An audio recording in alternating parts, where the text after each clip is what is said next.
We've spent over 10 years on air, shaping a generation of action motorsports, and now we're changing the game again. The best motorsports, the best action sports, and the best of pop culture with some epic guests thrown in. I am Jim Beaver, and this is the General Tire Jim Beaver Show with Brittany Cardone. Grab the popcorn.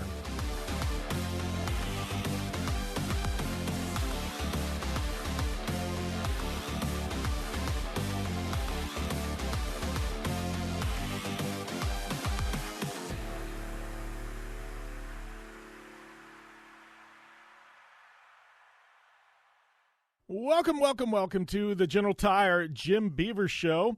Got a fun one. I've been doing a bit of traveling myself, and we got some crazy events going on. Some massive, actually, I say massive. I sometimes that gets used pretty liberally, but I do think we got some massive news coming out with one guy named Ryan Dungey returning to professional motocross.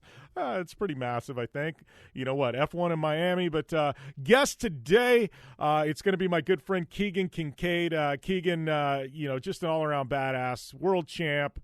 Whatever. We've never really done a deep dive into Keegan's career and his family, so we're going to do that today. So coming up in hour number one, we're going to have Mr. Keegan Kincaid on the show with Brittany and I, and I'm definitely looking forward to that one for sure. So, looking forward to Keegan. We got F1 in Miami talk. We got travels and adventure talk. We got Ryan Dungey's return to racing. We got some news about Mitch Guthrie Jr. and him taking a UTV and running in Class 1 in a desert race and finishing second overall and darn near winning the whole damn thing. So we got a lot to talk about today. It's going to be a fun one. You tuning in. Head over to the Twitter machine. You got questions. You want to chime in at JimBeaver15. It's at bcardone15. Hit us up on the Twitter machine and let us know. Twitter, it's making a comeback, man. We might talk about that as well. You know, Elon Musk buying Twitter, it's like, boom, all of a sudden the floodgates have opened. I got more people engaging and following me on Twitter than I have in half a decade, and I think it's probably because of the whole Elon Musk thing. But, that's going on. We got a lot to talk about today. So, engage with us over on Twitter. Give us a tag. Give us your questions. Chime in. Tell us if you love us, hate us, whatever. If you like what we have to say, got suggestions, whatever, hit us up. That's how we'll be communicating with you today on the show. But yes, Keegan Kincaid, Formula One, Ryan Dungey, Mitch Guthrie Jr. We got lots to talk about right now, right here today on the General Tire Jim Beaver Show with Brittany Cardone. Back right after this. General Tire delivers for whatever life brings your way. General Tire's Grabber X3 all-season mud terrain tire offers aggressive styling and is engineered for durability with innovative performance features that are ready to carry you through extreme mud, dirt, and rock-covered terrain. For extreme traction that's ready for anything and rugged styling to match, look no further than the Grabber X3. General Tire delivers. Check out GeneralTire.com today. General Tire, official tire of the Jim Beaver Show. Conditions off the pavement are always changing, so why settle for a light bar that just turns on and off? The Ridgid Adapt is a revolutionary new light bar that will automatically select from 8 beam patterns that range from a widespread 90-degree flood to a 15-degree spot based on your vehicle's speed. Try that with your knockoff light bar. A dash-mounted controller allows the user to toggle between adaptive mode, beam patterns, and RGBW accent lighting.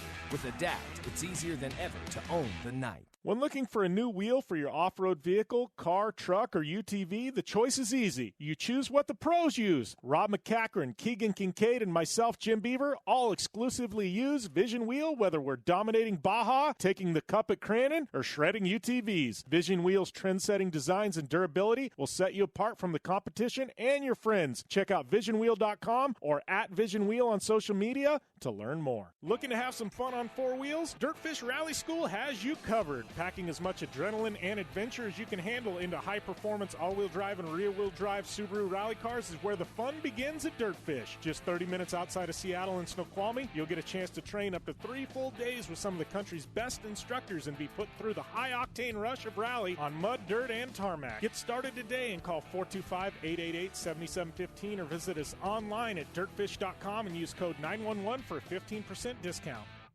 Don't just shred your way through any off-road rugged terrain. Get into gear with GSP XTV and let us redefine your adventure. The GSP advantage of quality and performance sets a standard for UTV axles. We strive to provide premium ATV and UTV axles to keep you shreddy ready. Kick up some dirt and get in the driver's seat with GSP XTV. With over 35 years of experience, drive with a company you can trust. Drive with GSP. For more information, please visit us at gspxtv.com today.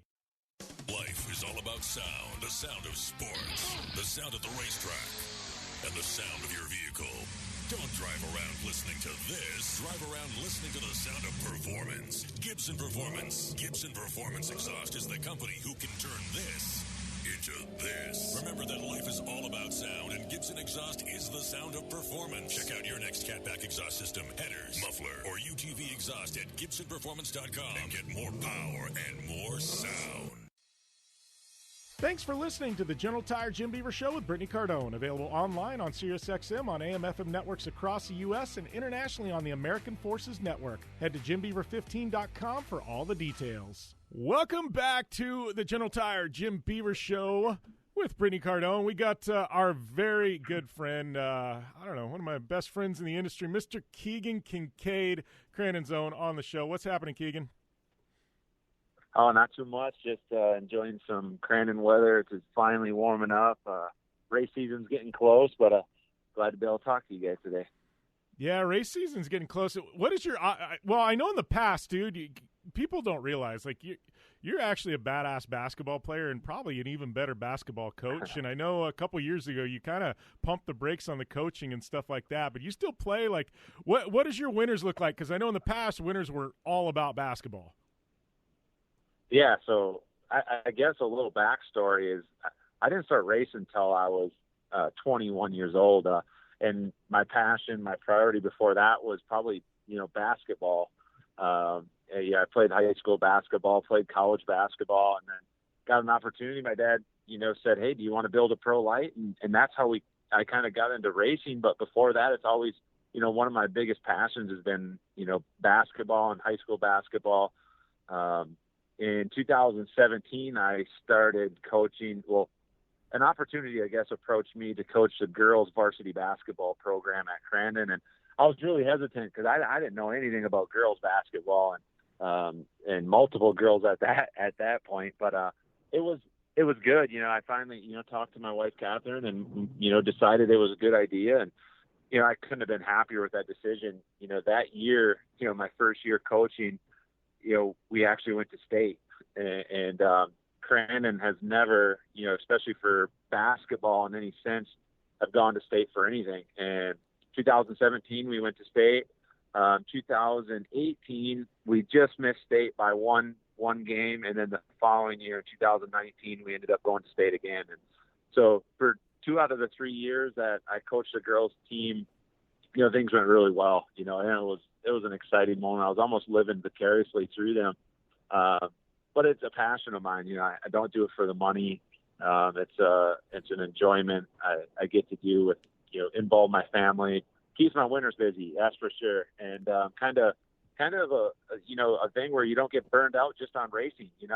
Some people are racing 24/7, and this is kind of a little bit of break for me. There's snow on the ground and kind of turns to inside sports. So it's been good. Actually, last year I switched over to the boys basketball program. The boys program is a little bit down compared to what the girls program was, but hopefully we can build that into a good program. And again, I didn't get into it. A lot of the values that you learn from sports and basketball in general, I want to give back to those kids, and some of the life skills that I've learned, kind of give back to them and give them an opportunity to experience the same types of things that I did. And it's been enjoyable, and I really enjoy giving back and being a part of it. As much as I wish I could still play, we still do pickup games here and there, and I can still play, but nothing like playing high school basketball. And I really enjoy being a part of it and living vicariously through those kids. So yeah, it's been fun. Yeah. Well, And I laugh because you said you didn't do it for the money. I'm like, what do you commit like 4 months a year and get paid like $600-700 or something? Right? Yeah. Yeah. So the amount of time I think someone was calculating, another coach was like, well, we get about less than $1 an hour at least. So, but it doesn't mean, like I said, that's nothing. Why do you even do the math at that point?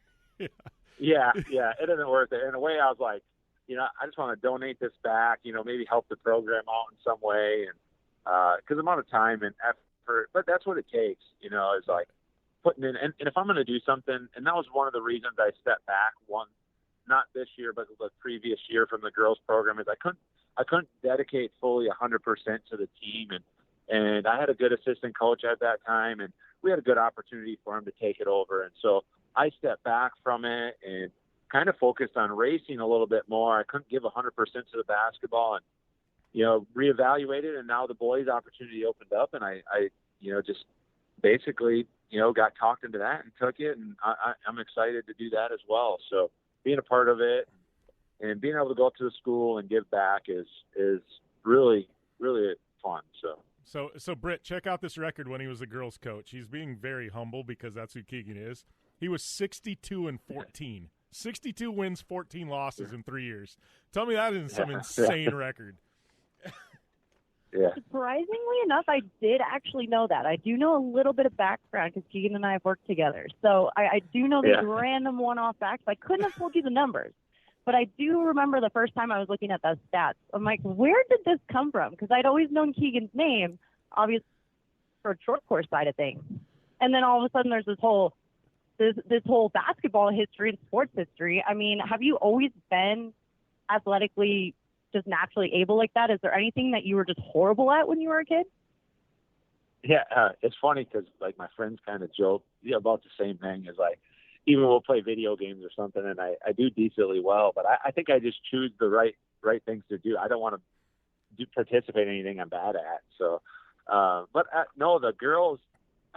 Funny story at the boys program when I was in high school. Well, we were really successful, even in basketball. We did well. We never went to state, but we were 20-2, and we did a lot of good things. Just never had an opportunity to go to state. But this year the boys program was actually down, and great group of kids, but they just never had the opportunity of like youth basketball program and getting really involved. And in a small community, parent involvement is huge. Getting involved with, getting the kids there, and a lot of volunteer help. And the boys program didn't really have that, so we had a down year. And I jokingly said, man, I've never lost this much in my life, but it's kind of a humbling experience, of like, okay. And the boys, it's a culture, and we're trying to create that. And towards the end of the year, they did really well, and I was really happy with them. And hopefully, I have 3 boys, so hopefully we can help develop a program and a culture and values into the basketball program that I once had when I was in that program. So we've been working on it, but it's fun. Like I said, it's a humbling experience this year because we jokingly said I don't think I've ever lost that much in my life, and drives me nuts. Being a competitor for a living, I just hate to lose, and but it's more than that. In the end, and that's what I think, humbled me this year is, we were probably 50-50 on the year, and we had some losses, we had some close games, but I learned from it, and it was really good. And the kids did, and we gave feedback to each other. I'm learning every day too, and learning what it takes, and life skills, and just continuing to learn from that. But it's been a humbling year for us, and I look forward to going. I think this next year and the years to come, this boys program is going to continue to grow, and I'm really passionate about it. So as you can probably tell, I could sit here and talk basketball for forever, but I can talk basketball. It's been good. It's not going to be the same conversation. Yeah. I heard you got some stories to tell. So to set the stage here, her and I are sitting in a bar in Tennessee. Basketball is on, and she looks up at the screen. And Britt loves sports. She looks up at the screen, and I'll let you take it from there, Britt. Yeah. I'm trying to choose how G on the scale rating. What do I have to keep it on? PG-13. Yeah. All right, let's just say there's extra members on the court. The court was definitely designed by a male. And I told Jim, I said, I love watching sports, but I can't watch basketball because there's these certain things all over the court, and it just distracts me. And he goes, what are you talking about? And then I kind of, well, here, look at the half court. They even have the hairlines in it. And he starts dying laughing. He goes, I can never unsee that. Yeah. So you're welcome. Yeah, well, when we're off air and we're at Cranon or something, I'll point out exactly what she's saying, and you're going to lose it. But oh yeah. So yeah, well, I'm just hoping my Suns steamroll your Milwaukee Bucks in the finals this year. I was pretty bitter at you last year, dude. Yeah, like I said, I have our friend Jared sitting next to me too, and he's a Suns fan, so absolutely. We always go back and forth. The Bucks are doing well, so I'm excited. I don't watch a lot of like that NBA basketball during the season. I like to watch a lot of college basketball, but playoff is usually good basketball, and yeah, I don't know. I think the Suns and the Bucks have a good shot of getting there this year. So yeah, I think it's going to be a running back. So what's your take on the Sun Devils then? I mean, I know they're not up there with the rest of y'all, but you're talking college teams. How do you feel about the Sun Devils? Choose your words wisely. Yeah. Yeah, they're okay. I mean, I'm a Badger fan, and a Duke fan. Oh, so, Duke! How does it? I don't even want to know how that comes into play. Oh, well, we got to take a short break. Before we do, though, I'm going to put you on the spot. Real quick, one-line answer. Okay, you win the World Cup this Labor Day, or you win the state championship with basketball. Which one has the bigger party? Oh, World Cup. World Cup. Yeah, because you're dealing with a bunch of teenagers, right? Yeah, for sure.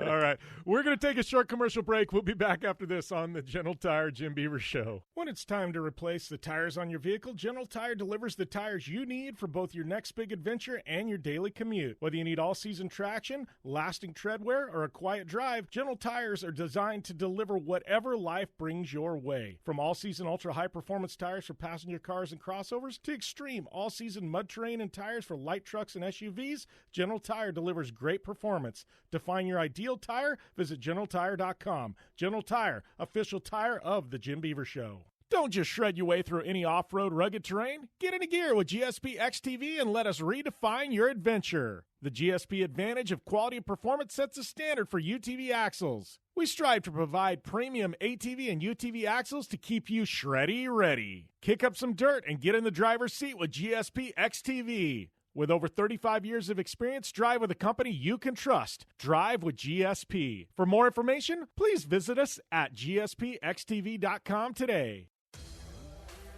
Dig what you're hearing?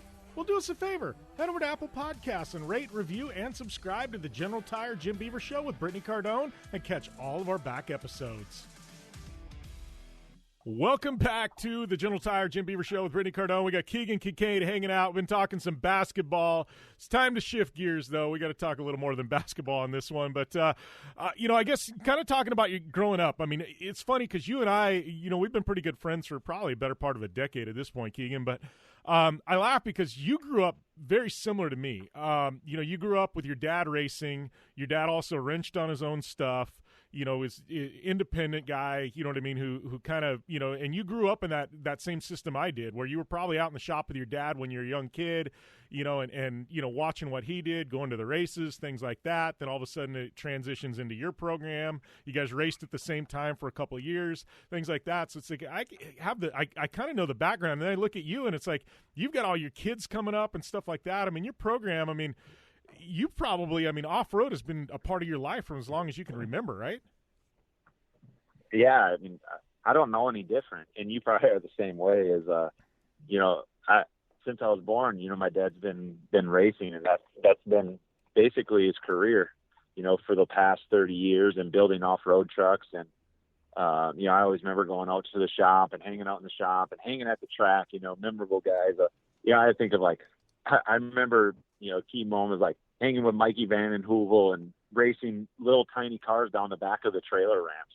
And it was just that was life, it was racing. And I still did sports like I talked about, but racing was still the summer, all summer long. I don't think I missed an event unless it was overlapping a sport, but that didn't happen very often. And so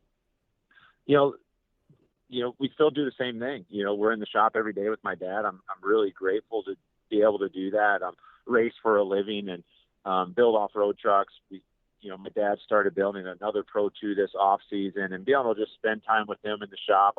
As I get older, I become more grateful for those opportunities, and it's just having gratitude for that opportunity to do what I love and spend it with my dad, and be able to allow him to still do it. He's not racing at the moment, so really he's been working for me, and I've been paying him to help me and build trucks. And I don't know if I would, at this moment, continue to do it without him, and because that's been my life, since the beginning of time, since I've started, it's been involved with him. And so, like I said, I'm really grateful for that, and to have him at the racetrack. And I don't even know if he'd be at the racetrack if it wasn't for me, and so really, really cool opportunity, and continue to do that. Like right now, it's just me and him in the shop, and we're a small team.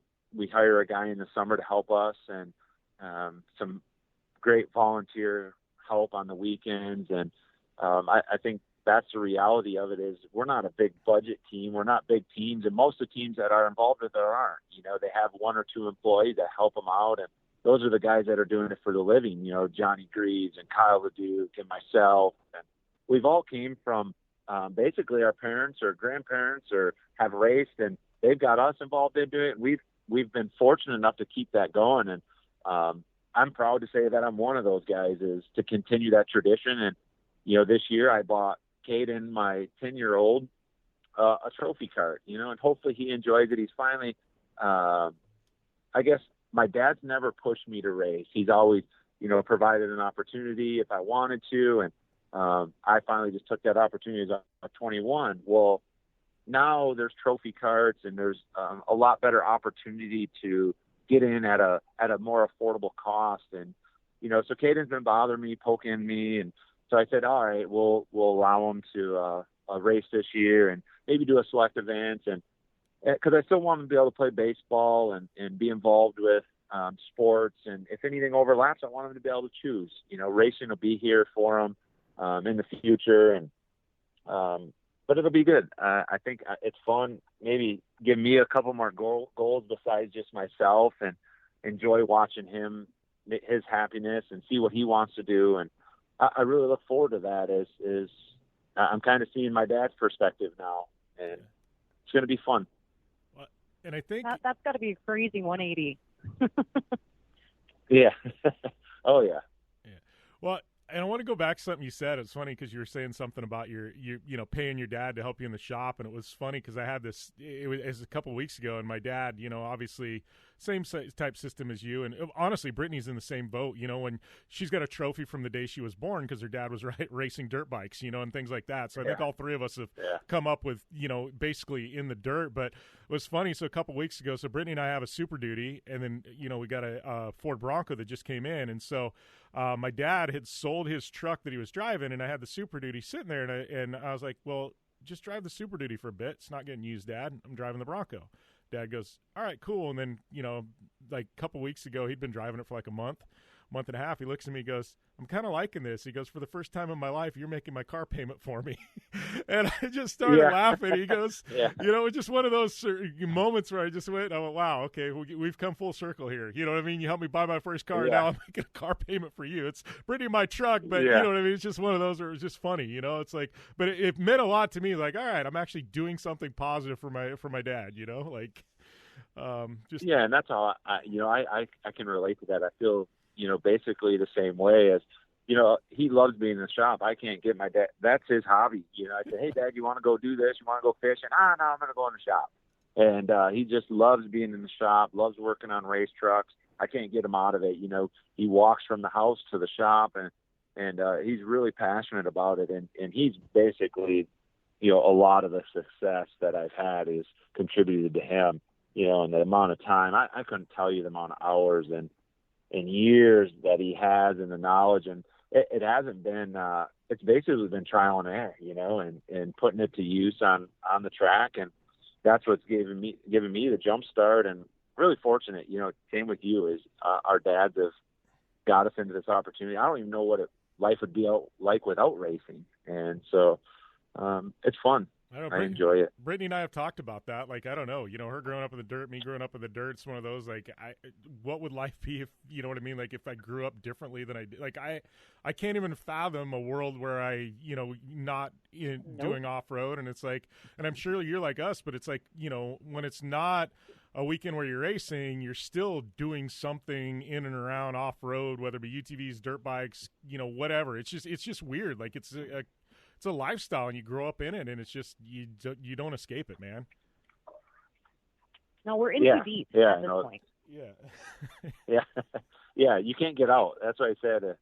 After the first race, it was like I was hooked, and I'm like, oh, I don't care if I got to spend all my money or or now I was fortunate enough to make money doing it, so I'm going to continue to do it as long as I can make money now. But it's like once you're in, you can't get out. And I don't know. Once racing to me has been, I've always got my adrenaline rush or I guess excitement from basketball and from sports. And when you got into a race car and I relate to like Crandon on the starting line of feeling those nerves and the excitement.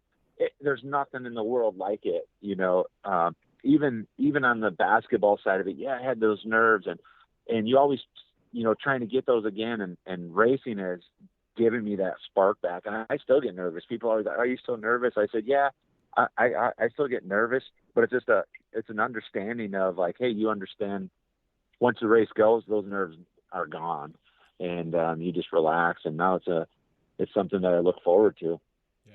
Well, it's talking about, your family and, all of us growing up in off-road, stuff like that. I mean, I've seen all the changes in desert racing here in the Southwest, and Brittany has, but you've seen all the changes with short course in the Midwest. And, I mean, we don't even need to get into the different organizations, sanctioning bodies, stuff like that. But what's been the biggest changes you've seen in the past, say, 10 years, Keegan? I mean, we've had a few different sanctioning bodies, but, performance in the trucks, driver counts. I mean, what's some of the big changes you've seen occur over the last decade?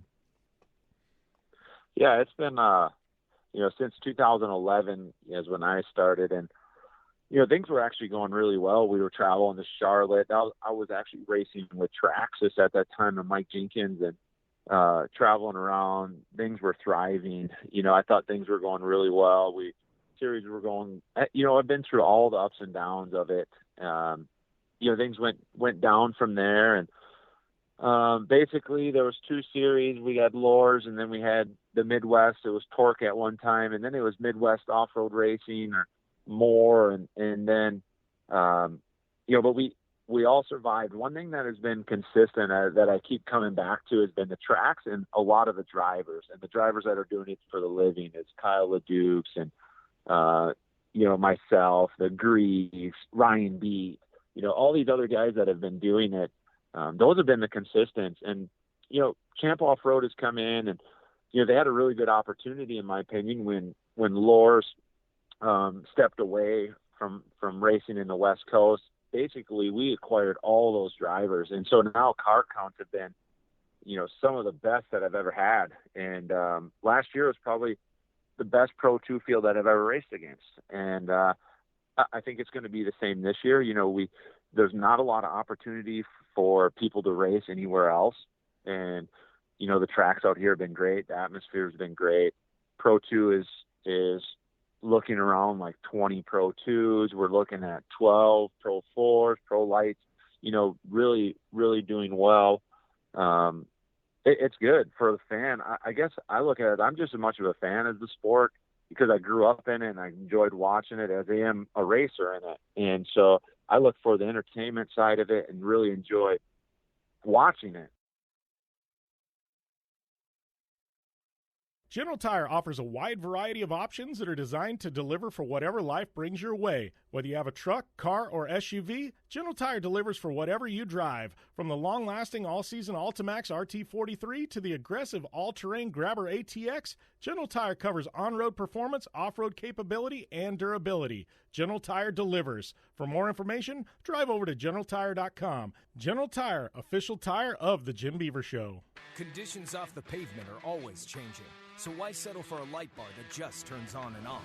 The Ridgid Adapt is a revolutionary new light bar that will automatically select from 8 beam patterns that range from a widespread 90-degree flood to a 15-degree spot based on your vehicle's speed.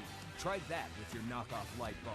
A dash-mounted controller allows the user to toggle between adaptive mode, beam patterns, and RGBW accent lighting. With Adapt, it's easier than ever to own the night. When looking for a new wheel for your off-road vehicle, car, truck, or UTV, the choice is easy. You choose what the pros use. Rob McCachran, Keegan Kincaid, and myself, Jim Beaver, all exclusively use Vision Wheel, whether we're dominating Baja, taking the cup at Crandon, or shredding UTVs. Vision Wheel's trend-setting designs and durability will set you apart from the competition and your friends. Check out visionwheel.com or @VisionWheel on social media to learn more. Looking to have some fun on four wheels? Dirtfish Rally School has you covered. Packing as much adrenaline and adventure as you can handle into high-performance all-wheel drive and rear-wheel drive Subaru rally cars is where the fun begins at Dirtfish. Just 30 minutes outside of Seattle and Snoqualmie, you'll get a chance to train up to 3 full days with some of the country's best instructors and be put through the high-octane rush of rally on mud, dirt, and tarmac. Get started today and call 425-888-7715 or visit us online at dirtfish.com and use code 911 for a 15% discount.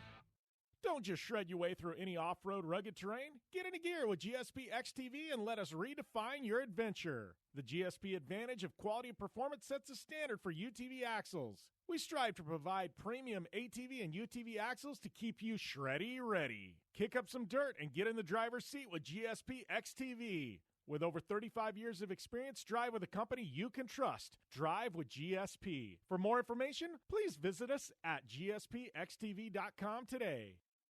Life is all about sound, the sound of sports, the sound at the racetrack, and the sound of your vehicle. Don't drive around listening to this. Drive around listening to the sound of performance. Gibson Performance. Gibson Performance Exhaust is the company who can turn this into this. Remember that life is all about sound, and Gibson Exhaust is the sound of performance. Check out your next catback exhaust system, headers, muffler, or UTV exhaust at GibsonPerformance.com and get more power and more sound. Thanks for listening to the General Tire Jim Beaver Show with Brittany Cardone. Available online on SiriusXM on AM/FM networks across the U.S. and internationally on the American Forces Network. Head to JimBeaver15.com for all the details. Welcome back to the General Tire Jim Beaver Show with Brittany Cardone. We got Keegan Kincaid currently on the line. Keegan, we're talking a little bit about the racing there in the Midwest. The racing has been great. I think the last 2 years, we've seen some growth, and so we've shrunk down. You know, when I started racing, we raced in Prim, we were in California, we were in, from the East Coast to the West Coast, we've raced across, and Tampa's kind of shrunk it back down, trying to build up from base, the core tracks like Bark River, Crandon, ERX, Lena. Now Annie goes involved in that. I think, which is a smart idea because they're happening tracks. What I mean by that is that you go there, you camp, you spend the weekend with the drivers, you hang out with the fans, you're involved in it instead of a 3-hour entertainment show. And I think we need to continue to establish those. And I think hopefully that continues and in the right direction. But as for racing, we got some of the most competitive fields we've ever had, which has been great. And I only look forward to seeing it continue to grow. Yeah. Well, Brittany, I feel like you're sitting over there and you've got like a million things on your mind right now. What's going through that head of yours? I know it's a scary place, but what's going through that head of yours? Like a second ago or a second from now. I mean, that's a totally different conversation. But no, it's a few things we've actually touched on. Is this is kind of bringing everything full circle as far as like, okay, pro racing. Everybody forgets how family-oriented it still is, how you're talking about racing and then going on to the spectator side and the enthusiasts and having the family, the army of Kincaids running around. How many do we have now? Just keeping it under 18. I'd be curious what your total family count is, but just seeing all the shirts running around last year, how many of your family members are just the kids? Yeah, I mean, I don't even know.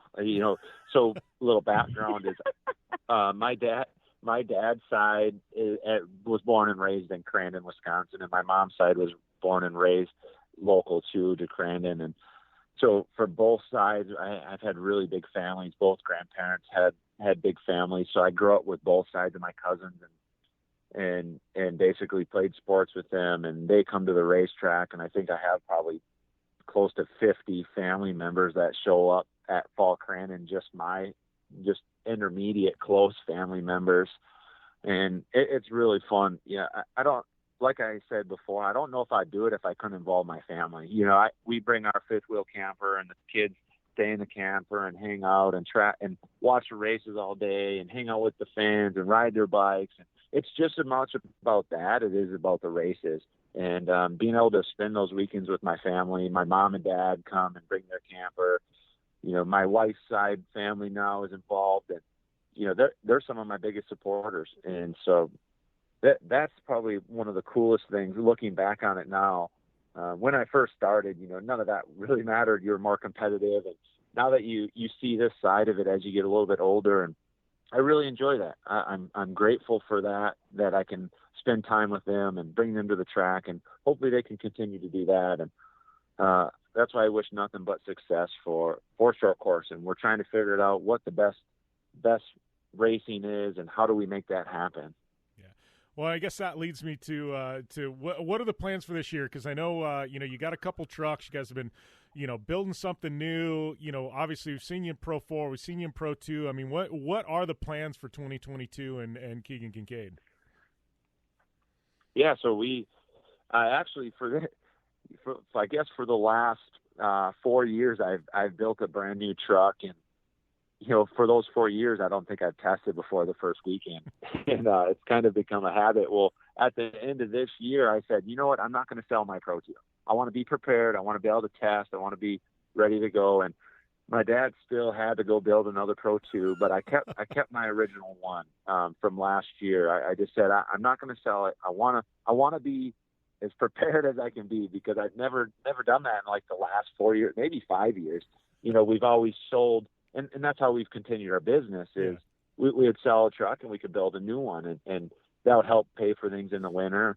But this year I said, I was in a good spot. Thankfully, Lucas Oils came on board, Vision Wheel, Cooper Tire. Those guys have been behind me, and they allow me opportunity to build another Pro 2. So we have one. It won't be done yet. We've been taking our time on it, making sure we do some things right. But I will be racing Pro 2 full time. With the same truck, the championship truck. That'll be the first time I've probably done that since Pro Light, probably 2013. Most of the time when after the year, I'd sell my truck and we'd have to test a new one. So this truck will be ready to go. We'll be prepared for it, and it should be good. We got guys like Jarrett Brooks and Corey Winter and Ryan Beat. Pro 2 is going to be tough, so we got to be prepared, and I think we're ready to do that. Yeah. I think that's one thing that's rad about Pro 2. And obviously, Pro 4s are exciting to watch. And, and I tell everybody, I'm like, if you haven't seen a Pro 4 in Turn 1 at Crandon, a Pro 4 start, I'm like, you haven't lived life yet. But the Pro 2 racing's been absolutely insane. And like you said, like I look at this field, and I mean, you've even got guys like Deegan who comes in here and there. And, what do we had? I mean, the blue, the celebrity crossovers, guys like Faust, stuff like that pop in. But I'm like, man, the like every single weekend, week out of the Champ Off-Road Series, Pro 2, I mean, it is absolutely stacked, dude. These wins aren't coming easy. Yeah, last year, I don't know, what did we have, like 5 or 6 different winners, I think. I think, Corey, I don't know if actually Corey won one, but it was Jarrett Brooks, Ryan Beat, myself, Ricky Gutierrez, I forgot who else won a couple of those races. Maybe Trevor Layton was up there. There was guys that, Pro 2 has probably been the best, most equal racing that, short course has seen in a really long time. Guys, opportunities, like I was in third place going into the final round, but we had an opportunity to win, and we did. We got a little lucky. But yeah, I just think Pro 2, I mean, there's nothing, like you said, there's nothing like a Pro 4 and having the opportunity to race a Pro 4. They're the biggest, baddest trucks on the planet, 4-wheel drive, throwing them in. They're awesome. Manual transmission. But the racing that Pro 2 provides is top notch. And that was one of the key factors of staying in it is the competition. I'm a competitor and I want to compete against the best. And at the moment, I think Pro 2 is probably the most competitive class. Yeah. Well, I know Britt will put you on the spot because I know you got to go to Crandon. You've been hearing about Crandon for years. You got to go last year, and you got to experience Crandon. I think you looked at me after it was like the Pro 4, one of the Pro 2 starts, and we went up the gazebo or something like that, and you were just like, you looked at me like, oh, man. Like, you'd seen short course your whole life, but you hadn't seen Crandon short course. It's that first corner. What is it that everybody calls that corner? Potawatomi turn 1. Just turn one. There you go. But yeah, he kept saying turn one, and we'd been at the infield. The infield was just insane, out of control. I can't even.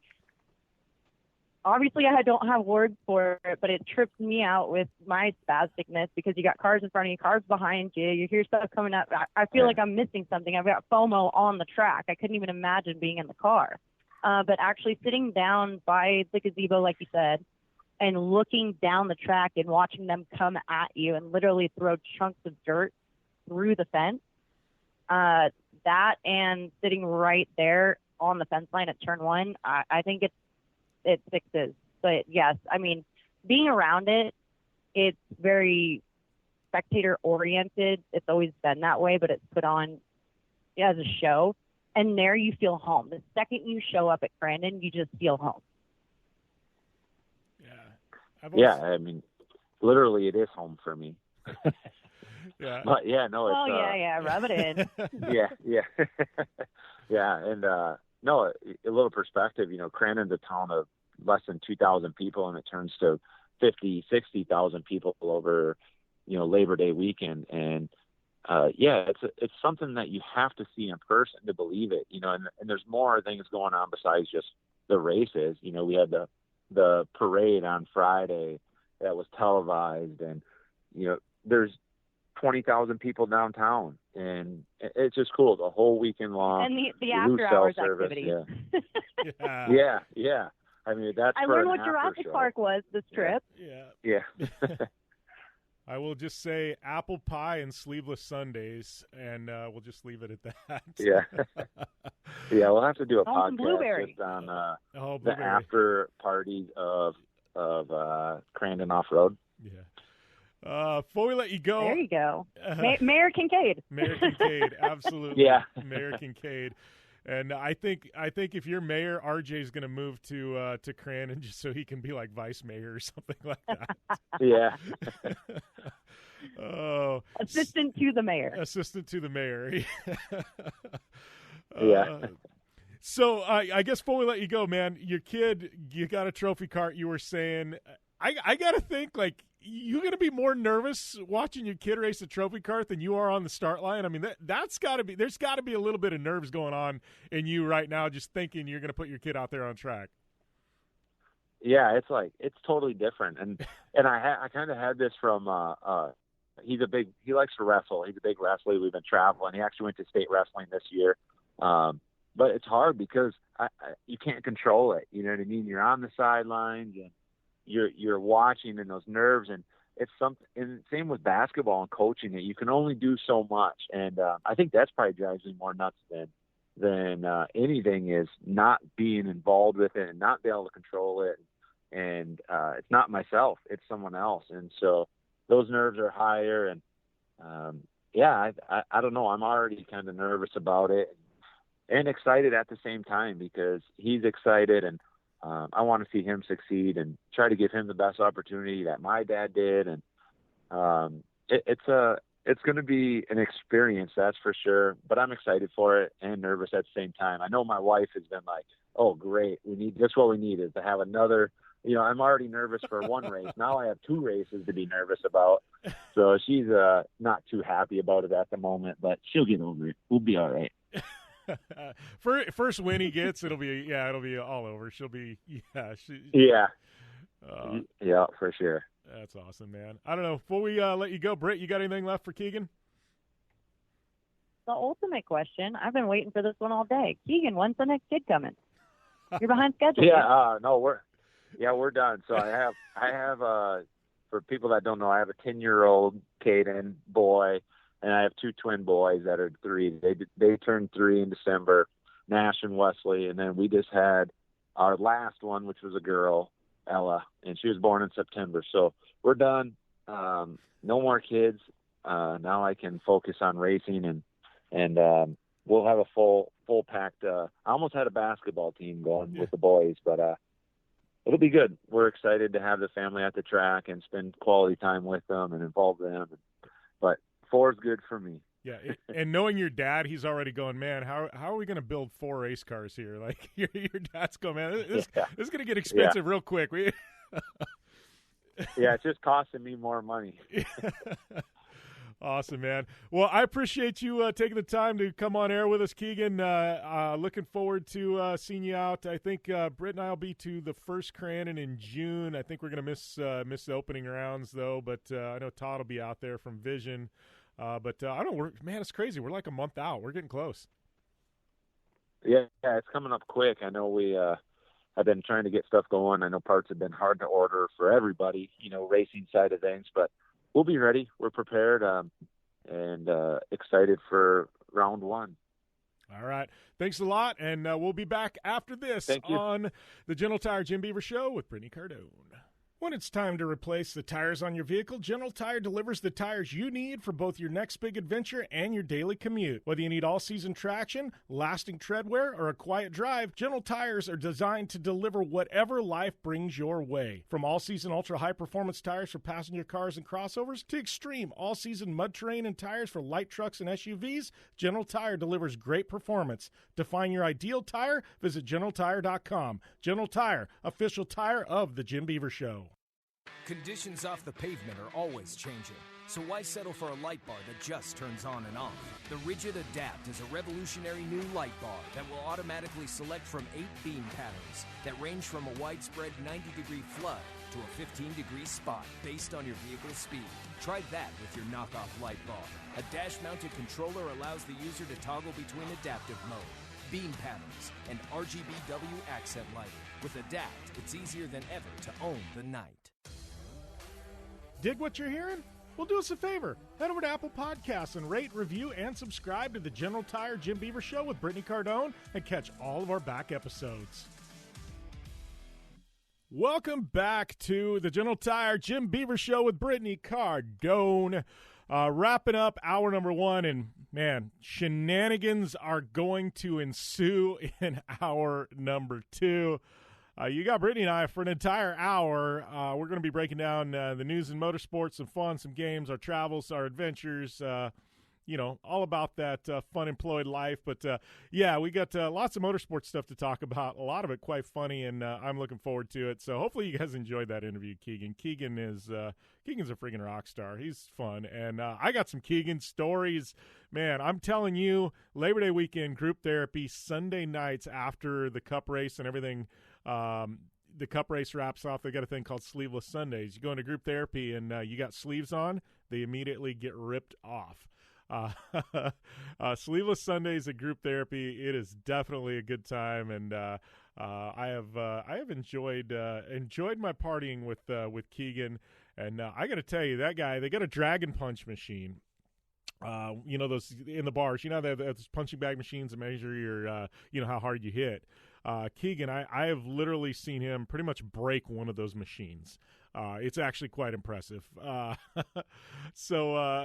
I tell you, lots of good times. And I will say, if anybody brings up apple pie and you are at group therapy, it's very good, but watch yourself because it tastes just like apple pie and nothing else. And you can get into trouble really, really quick. So hour number 1 wrapping up. We're going to take a few minute break. We'll be back with hour number 2. Go over to Twitter, engage with us, Jim Beaver 15, Cardone 15 on Twitter. You got any suggestions for the next hour, something you want us to talk about, let us know, man. And we would love to get that locked in and get those questions on the show. Also, man, things are firing on our podcast feed over on Apple Podcasts. If you haven't already, go over there and subscribe. So not only are we doing this show, our regular news show, but we've got literally 10 years worth of back episodes of the Down and Dirty Show, and we're starting to re-air one of those a week with our best guests. So if you go to our feed, you're going to get both shows, this show and the archives of the Down and Dirty, beamed right to your phone, iDevice, whatever. So subscribe and all that good stuff. Anyways, we're going to take a short break. I'm done rambling. I need to get a drink or something, and we'll be back after this here on the General Tire Jim Beaver Show with Brittany Cardone. General Tire delivers for whatever life brings your way. General Tire's Grabber X3 all-season mud terrain tire offers aggressive styling and is engineered for durability with innovative performance features that are ready to carry you through extreme mud, dirt, and rock-covered terrain. For extreme traction that's ready for anything and rugged styling to match, look no further than the Grabber X3. General Tire delivers. Check out GeneralTire.com today. General Tire, official tire of the Jim Beaver Show. Conditions off the pavement are always changing, so why settle for a light bar that just turns on and off? The Ridgid Adapt is a revolutionary new light bar that will automatically select from 8 beam patterns that range from a widespread 90-degree flood to a 15-degree spot based on your vehicle's speed. Try that with your knockoff light bar. A dash-mounted controller allows the user to toggle between adaptive mode, beam patterns, and RGBW accent lighting. With Adapt, it's easier than ever to own the night. When looking for a new wheel for your off-road vehicle, car, truck, or UTV, the choice is easy. You choose what the pros use. Rob McCachran, Keegan Kincaid, and myself, Jim Beaver, all exclusively use Vision Wheel, whether we're dominating Baja, taking the cup at Crandon, or shredding UTVs. Vision Wheel's trend-setting designs and durability will set you apart from the competition and your friends. Check out visionwheel.com or @VisionWheel on social media to learn more. Don't just shred your way through any off-road rugged terrain. Get into gear with GSP XTV and let us redefine your adventure. The GSP advantage of quality and performance sets a standard for UTV axles. We strive to provide premium ATV and UTV axles to keep you shreddy ready. Kick up some dirt and get in the driver's seat with GSP XTV. With over 35 years of experience, drive with a company you can trust. Drive with GSP. For more information, please visit us at gspxtv.com today.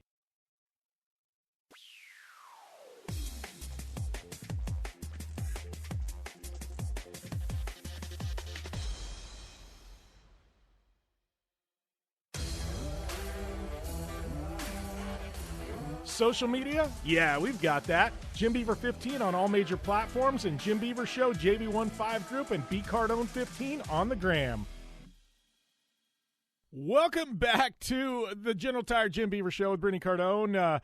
Kicking off hour number 2 here. I'm stumbling. I don't know. I don't know if I'm going to make it through another hour. Good thing is I got somebody to hold it down with me. She'll be joining us here in a couple of minutes. Yes, hour number 2 kicking off. Normally we do a Dirtfish rally report in this segment, and you know what? There has been some rally going on, some big news out of Nitro Rallycross in regards to Subaru Team USA with Connor Martell joining Travis Pastrana. Obviously we've had some rallies happening there in the Northwest. David Higgins coming back, doing another rally. I mean, lots of rally news coming out, right?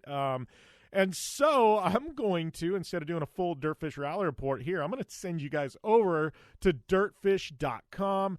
They do it way better than we can do it. Go over to dirtfish.com. You can get all your rally news, extreme e-news, a little bit of off-road news. But, man, they kill it. They know what the heck they're doing. There's no point in me trying to reinvent the wheel and do things better than Dirtfish because they are the experts on all things rally. So go over to dirtfish.com. And if you want to go get behind the wheel of a rally car, you know what the answer is? Yes. Yes, you do want to get behind the wheel of a rally car. Go check out their classes, book one, and if you use the code JimBeaver15, that is right, JimBeaver15, it's going to get you a big discount over there at Dirtfish Rally School. JimBeaver15 gets you 15% off at Dirtfish. Trust me, it's going to end up saving you over $1,000 on a 3-day. Worth it. Use the code. Thank me later. Tell me what you thought of Dirtfish Rally School, because trust me, it is hella fun, and I've never heard of one person going to Dirtfish and coming back saying, you know what, I had no fun at all, because rally cars equal fun. That's right. But yes, hour number 2 coming up. We've got Formula One in Miami to talk about. We've also got Ryan Dungey coming out of retirement, NORRA 1000, Mitch Guthrie, second in Razor in Class 1 at Silver State, new Kawasaki's, and a bunch of adventures to the East Coast, as well as Supercross in Foxborough to talk about. I know we've had a Supercross since then, but Eli Tomac has wrapped up the championship. We've got the finale in Salt Lake City this weekend, but I don't know. We got a lot to talk about. This is going to be a slam-packed hour, and you guys are going to enjoy it. So if you've got any engagement, it's at Jim Beaver 15, at bcardone15 on Twitter. Hit those up, and then, you know what? We'll get those questions, comments answered on the show. And with that, we're going to take a short break. We'll be back after this on the General Tire Jim Beaver Show with Brittany Cardone. General Tire offers a wide variety of options that are designed to deliver for whatever life brings your way. Whether you have a truck, car, or SUV, General Tire delivers for whatever you drive. From the long-lasting all-season Altimax RT43 to the aggressive all-terrain Grabber ATX, General Tire covers on-road performance, off-road capability, and durability. General Tire delivers. For more information, drive over to GeneralTire.com. General Tire, official tire of the Jim Beaver Show. Conditions off the pavement are always changing, so why settle for a light bar that just turns on and off? The Ridgid Adapt is a revolutionary new light bar that will automatically select from 8 beam patterns that range from a widespread 90-degree flood to a 15-degree spot based on your vehicle's speed. Try that with your knockoff light bar.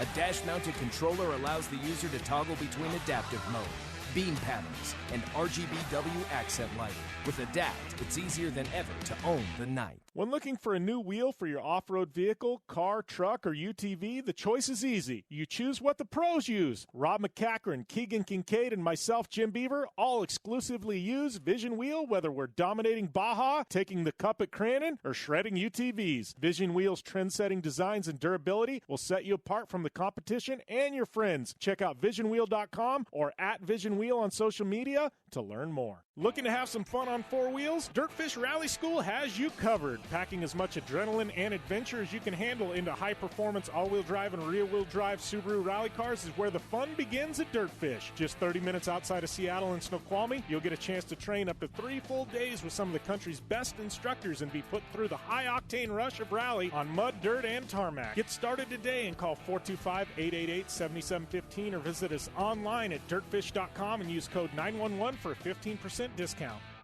Don't just shred your way through any off-road rugged terrain. Get into gear with GSP XTV and let us redefine your adventure. The GSP advantage of quality and performance sets a standard for UTV axles. We strive to provide premium ATV and UTV axles to keep you shreddy ready. Kick up some dirt and get in the driver's seat with GSP XTV. With over 35 years of experience, drive with a company you can trust. Drive with GSP. For more information, please visit us at gspxtv.com today.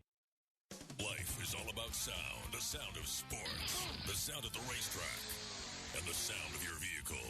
Don't drive around listening to this. Drive around listening to the sound of performance. Gibson Performance. Gibson Performance Exhaust is the company who can turn this into this. Remember that life is all about sound, and Gibson Exhaust is the sound of performance. Check out your next catback exhaust system, headers, muffler, or UTV exhaust at GibsonPerformance.com and get more power and more sound. Thanks for listening to the General Tire Jim Beaver Show with Brittany Cardone. Available online on SiriusXM on AM/FM networks across the U.S. and internationally on the American Forces Network. Head to JimBeaver15.com for all the details. Welcome back to the General Tire Jim Beaver Show with Brittany Cardone, kicking off hour number 2. I guess we can't say kicking off. We had a small 2-minute segment to kick off hour number 2, but getting into the meat of things. We got a lot to talk about, Britt. We got Formula One in Miami. We got some shenanigans around there. Ryan Dungey news, NORRA 1000. Kawasaki's got some announcements. Mitch Guthrie. I think I think you and I have a theme of things, and the hour seems about right, but I think we need to drink a little whiskey during this hour of the show because, one, we can. But I'm going to make this a little bit of a game. I think there's going to be two key words, and anytime the two key words are brought up, we both have, by either of us, both have to take a sip of whiskey. And I think the two key words are, one being Kawasaki and two being Boston, because we're going to talk a little bit about going to Boston here too. So when Kawasaki or Boston we're trying to be drunk by lunch is what you're telling me. I didn't say how much you had to drink. Even at sips though, I mean, I know the stuff we got to catch up on, so this should be interesting. I'm in though. No. So see, the key here is, and we haven't started yet. If you say Cowie, you don't have to drink. If you say the full Kawasaki, you do have to drink. So you got to be smart. So you have to drink right now is what you're telling me. I said we hadn't started yet. Is it a you or is it a we? No, it's a we. We're in this together. Oh boy. We're ride or All die. Right. You know this. Cheers. Oh, this is going to be a long segment. Ooh, yes. Anyways, let's get started here with something safe. Our boy Ryan Dungey. I'm a massive Dungey fan. Been a friend of the show for years. I don't know how many times he's been on here. I know you are a Ryan Dungey fan. I'm borderline fangirl. At least I was. Now, like we've grown up together. You know, had mutual respect. Not that he even knows who I am, but that's okay. But yeah, back in the day when he first, was coming up, man, I think I was his number 1, 2, and 3 fan. Yeah, I don't know how you can not be a Ryan Dungey fan. I mean, it's kind of like Travis Pastrana. You just got to be a fan, right? So he's been obviously retired from Supercross for a while. He's been retired from outdoors for a very long while because I think the last year or two of his career he didn't even do outdoors. He was just doing Supercross stuff. Anyways, big announcement coming out last week. Our boy is back. He is coming out of retirement with Red Bull KTM. This isn't like an independent program. He's coming at the elite level with Red Bull KTM, the former team that he won all of his accolades with, and he's coming out for like a couple of outdoor rounds. And you and I both know if he does good in a couple of outdoor rounds, I guarantee you he's in it for the full pull. He's not going to be top 2 or 3 in points and then just be like, yep, I'm out. I don't know. I did not see this coming at all. Like I thought he'd sailed off into the sunset, Britt. I love it. I know our theme is that whole transitioning thing we're talking about in new generation, but it's like, I love this. This is one of the icons of my era of, first going to Supercross races and watching all this stuff. And it was Bubba and Villapoto, yeah. Chad, and Dungey. So it's like all this stuff to me, like I'm watching this now. And I'm not going to lie, it's making me feel a little old watching them have families and retire, quote unquote. That doesn't count in normal world, but I love this. To me, it's so iconic, and it's a comeback, and it's that whole old school versus new school. Like, he's been sitting training in the background for how long? It wasn't like last week he was, let's go ahead and just do this. Why not? Yeah. So I love when they get to announce things like this, and it's just going to cause a disruption. Yeah, I'm looking at and he hasn't announced. He said a couple to start the year. He didn't say like, hey, I'm doing round 1 and round 2 or anything like that. He literally has left it kind of open-ended.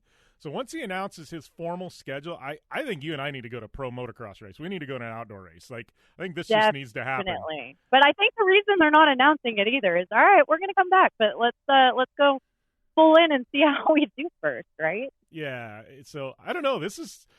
And honestly, I guess outdoors is a different type of riding than Supercross. Supercross is, I don't want to say they're both so different. You know what I mean? They really are. And it takes a different type of endurance and fitness. And I mean, Supercross, the physicality in Supercross is just gnarly. And I don't want to say that meaning outdoors is easier. It has a whole different commitment than the outdoor does. But my heart's outdoors. So yeah. So I don't know. This is awesome. This is freaking awesome. I know I'm going to reach out.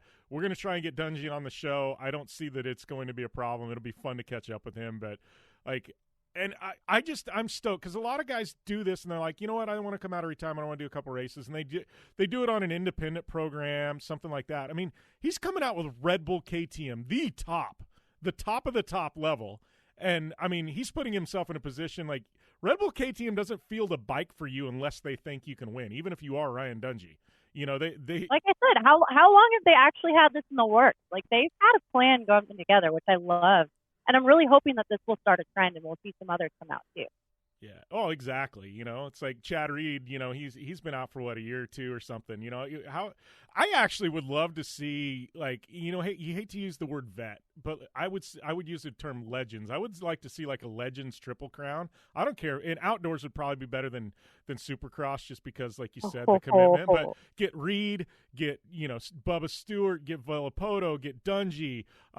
You know what I mean? Even get McGrath. 2 strokes though. They got to ride 2 strokes. Yeah, McGrath. Okay. You know, I bet if it was 2 strokes, TP'd even come and do it. You know what I mean? And but it'd be legendary. Yeah, Emig. You know what I mean? Just get all these guys. Like, oh my God, how freaking awesome would that be? Like, you think we could even get Wyndham to pull out? Yeah. You know, he's my boy. So.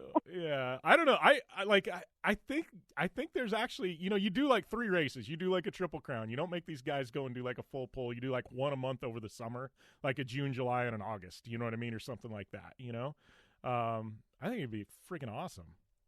So Red Bull is always on these one-off events, right? Yeah. I feel like we need to kind of pitch something here just for selfish reasons.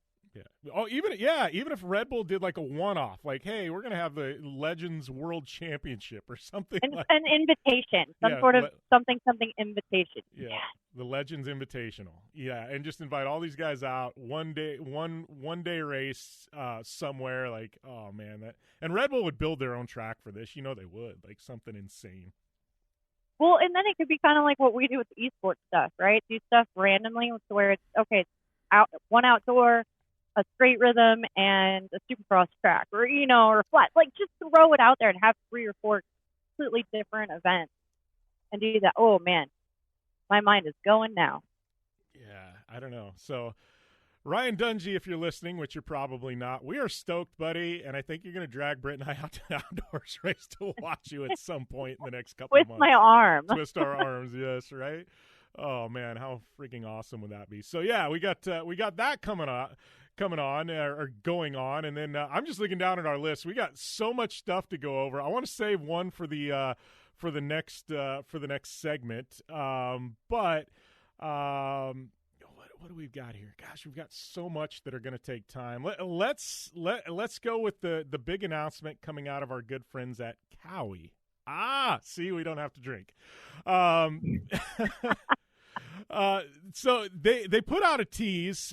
They dropped their new KRXs. You know, a lot of color changes. They've got a new Terex that they've launched. That's like a special edition. Comes with like a baller stereo and some other stuff. Big thing is somebody at Kawasaki. Oh, there we go. I said it. Kawasaki counts. Yep, we're in. Let's go. All right. Cheers. Cheers. Somebody at Cowie made an announcement, or didn't make an announcement, but they put out the pictures of the 2-seater, and somehow this 4-seater that has been rumored that everybody knew was coming at some point snuck onto the website for about 30 minutes. People screenshotted it. It's all over social media now, all over pretty much every side-by-side industry website. It was taken down immediately. Cowie. I was going to say this wasn't a shameless like self-leak. This was a legitimate. It was a legitimate leak mistake that actually happened. I mean, to our benefit, I feel like. But. Oh, definitely to our benefit. But it's been all over. It's been all over the internet, social media. It's built a huge buzz around the brand. So it's safe to say their next round of announcements, which come June 7th, and you and I think are going to actually get to demo these in Nashville in June. But the next round of announcements, it's safe to say we're going to have a 4-seater that we get to talk about, and I guess we're up against the time break, so I'm going to lead into that. When we come out of this break, Britt and I are going to talk about what we think might be under the hood of this new 4-seat Cowie. We turn here to the General Tire Jim Beaver Show with Brittany Cardone. Conditions off the pavement are always changing, so why settle for a light bar that just turns on and off? The Ridgid Adapt is a revolutionary new light bar that will automatically select from 8 beam patterns that range from a widespread 90-degree flood to a 15-degree spot based on your vehicle's speed. Try that with your knockoff light bar. A dash-mounted controller allows the user to toggle between adaptive mode, beam patterns, and RGBW accent lighting. With Adapt, it's easier than ever to own the night. Don't just shred your way through any off-road rugged terrain. Get into gear with GSP XTV and let us redefine your adventure. The GSP advantage of quality and performance sets a standard for UTV axles. We strive to provide premium ATV and UTV axles to keep you shreddy ready. Kick up some dirt and get in the driver's seat with GSP XTV. With over 35 years of experience, drive with a company you can trust. Drive with GSP. For more information, please visit us at gspxtv.com today. Dig what you're hearing? Well, do us a favor. Head over to Apple Podcasts and rate, review, and subscribe to the General Tire Jim Beaver Show with Brittany Cardone and catch all of our back episodes. Welcome back to the General Tire Jim Beaver Show with Brittany Cardone, talking about the new Cowie. Yes, I said Cowie. Not drinking on this one, but the new. Well, it's gonna. Don't worry, that'll change halfway through the show. Don't worry about it. The new four-seater. Obviously, we talked about the leak that got taken down. This is authentic, though. Like you said, it was on their site. This was a legitimate. This wasn't like, oh, let's fake leak something so it builds buzz. This was a legitimate leak. But Britt, these pictures, this thing looks badass. So. Cowie, legitimately, they legitimately spend so much time. That's what so many people don't realize, the amount of time and effort they put into the actual R&D thing. There's a reason why they do everything, and that's what I loved working with them for over a decade now, is they look at every bit of field travel, width, this and that. I know you talked under the hood. That's not my department. Under the chassis, I can talk all day long. But what I love is, like, after being in the KRX 2-seat, I was stoked for the 4-seat because I knew we make the wiener dog jokes with the 4-seaters, right? You take a stock Can-Am sand limo or a stock Polaris, you throw some doors on it, and it looks like a wiener dog rolling down the street. Like, they're just awkwardly long.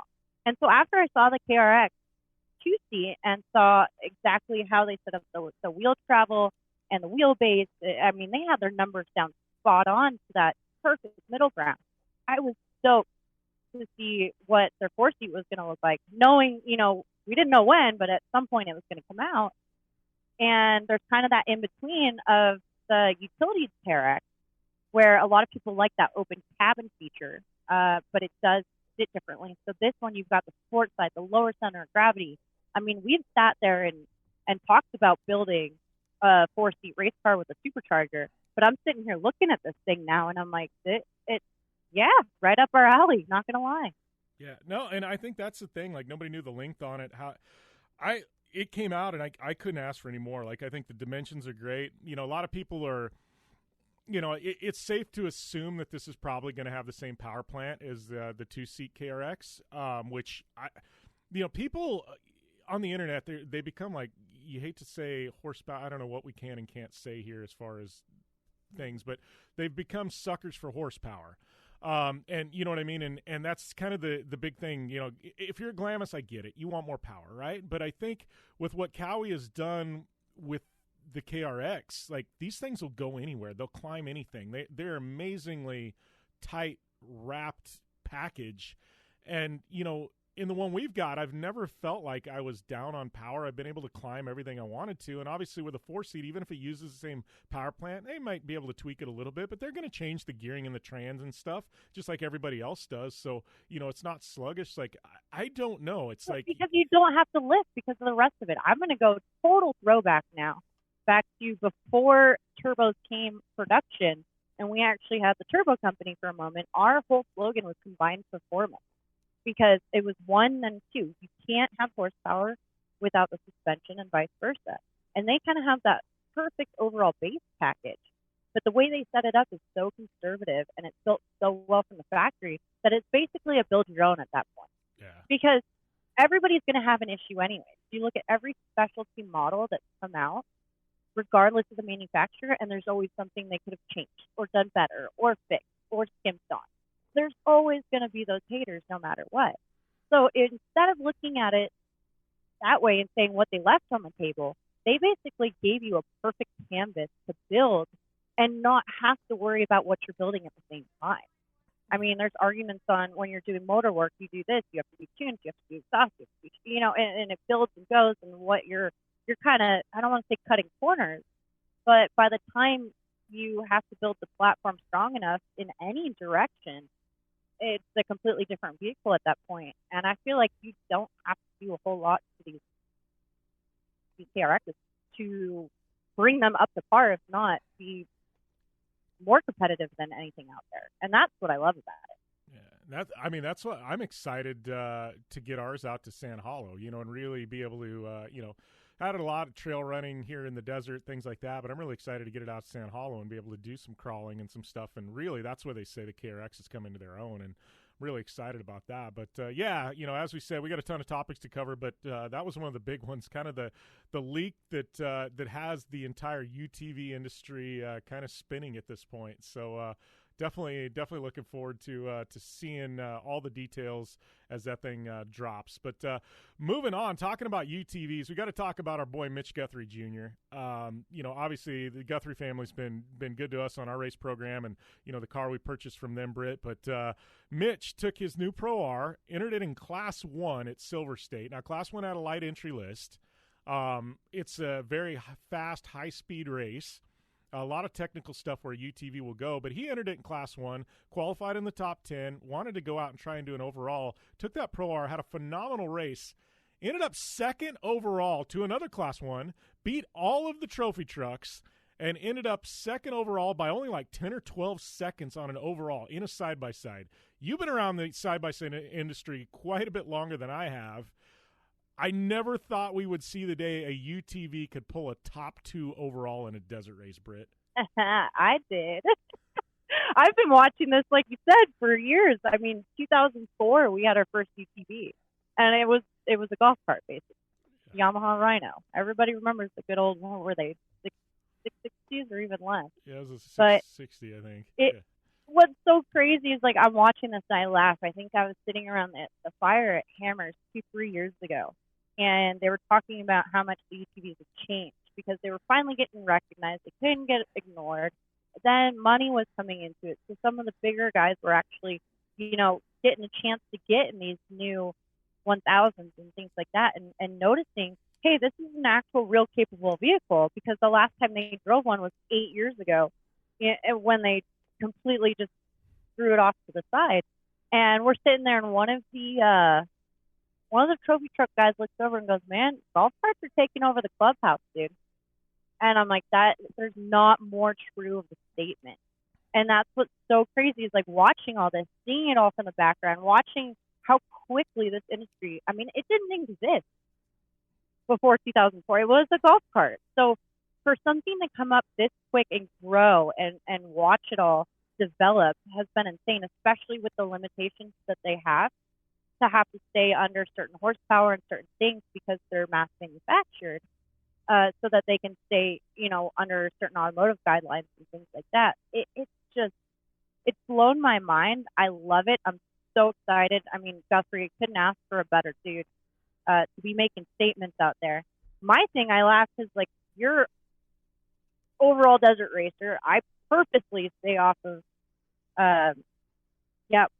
that awesome forum that we all love, Race Desert. Yeah. Somebody looked at me the other day. They go, "What's your login?"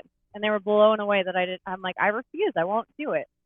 But you getting in the madness and you already having these disclaimers, it's a technical course, it's just not up front. No matter what, there's always going to be excuses. So I haven't heard it because I purposely haven't been paying attention because it'll just annoy me. What have the excuses been from the full size? Can we call it full size at this point? But from the Class 1 and the trophy truck guys, because there's always going to be an excuse.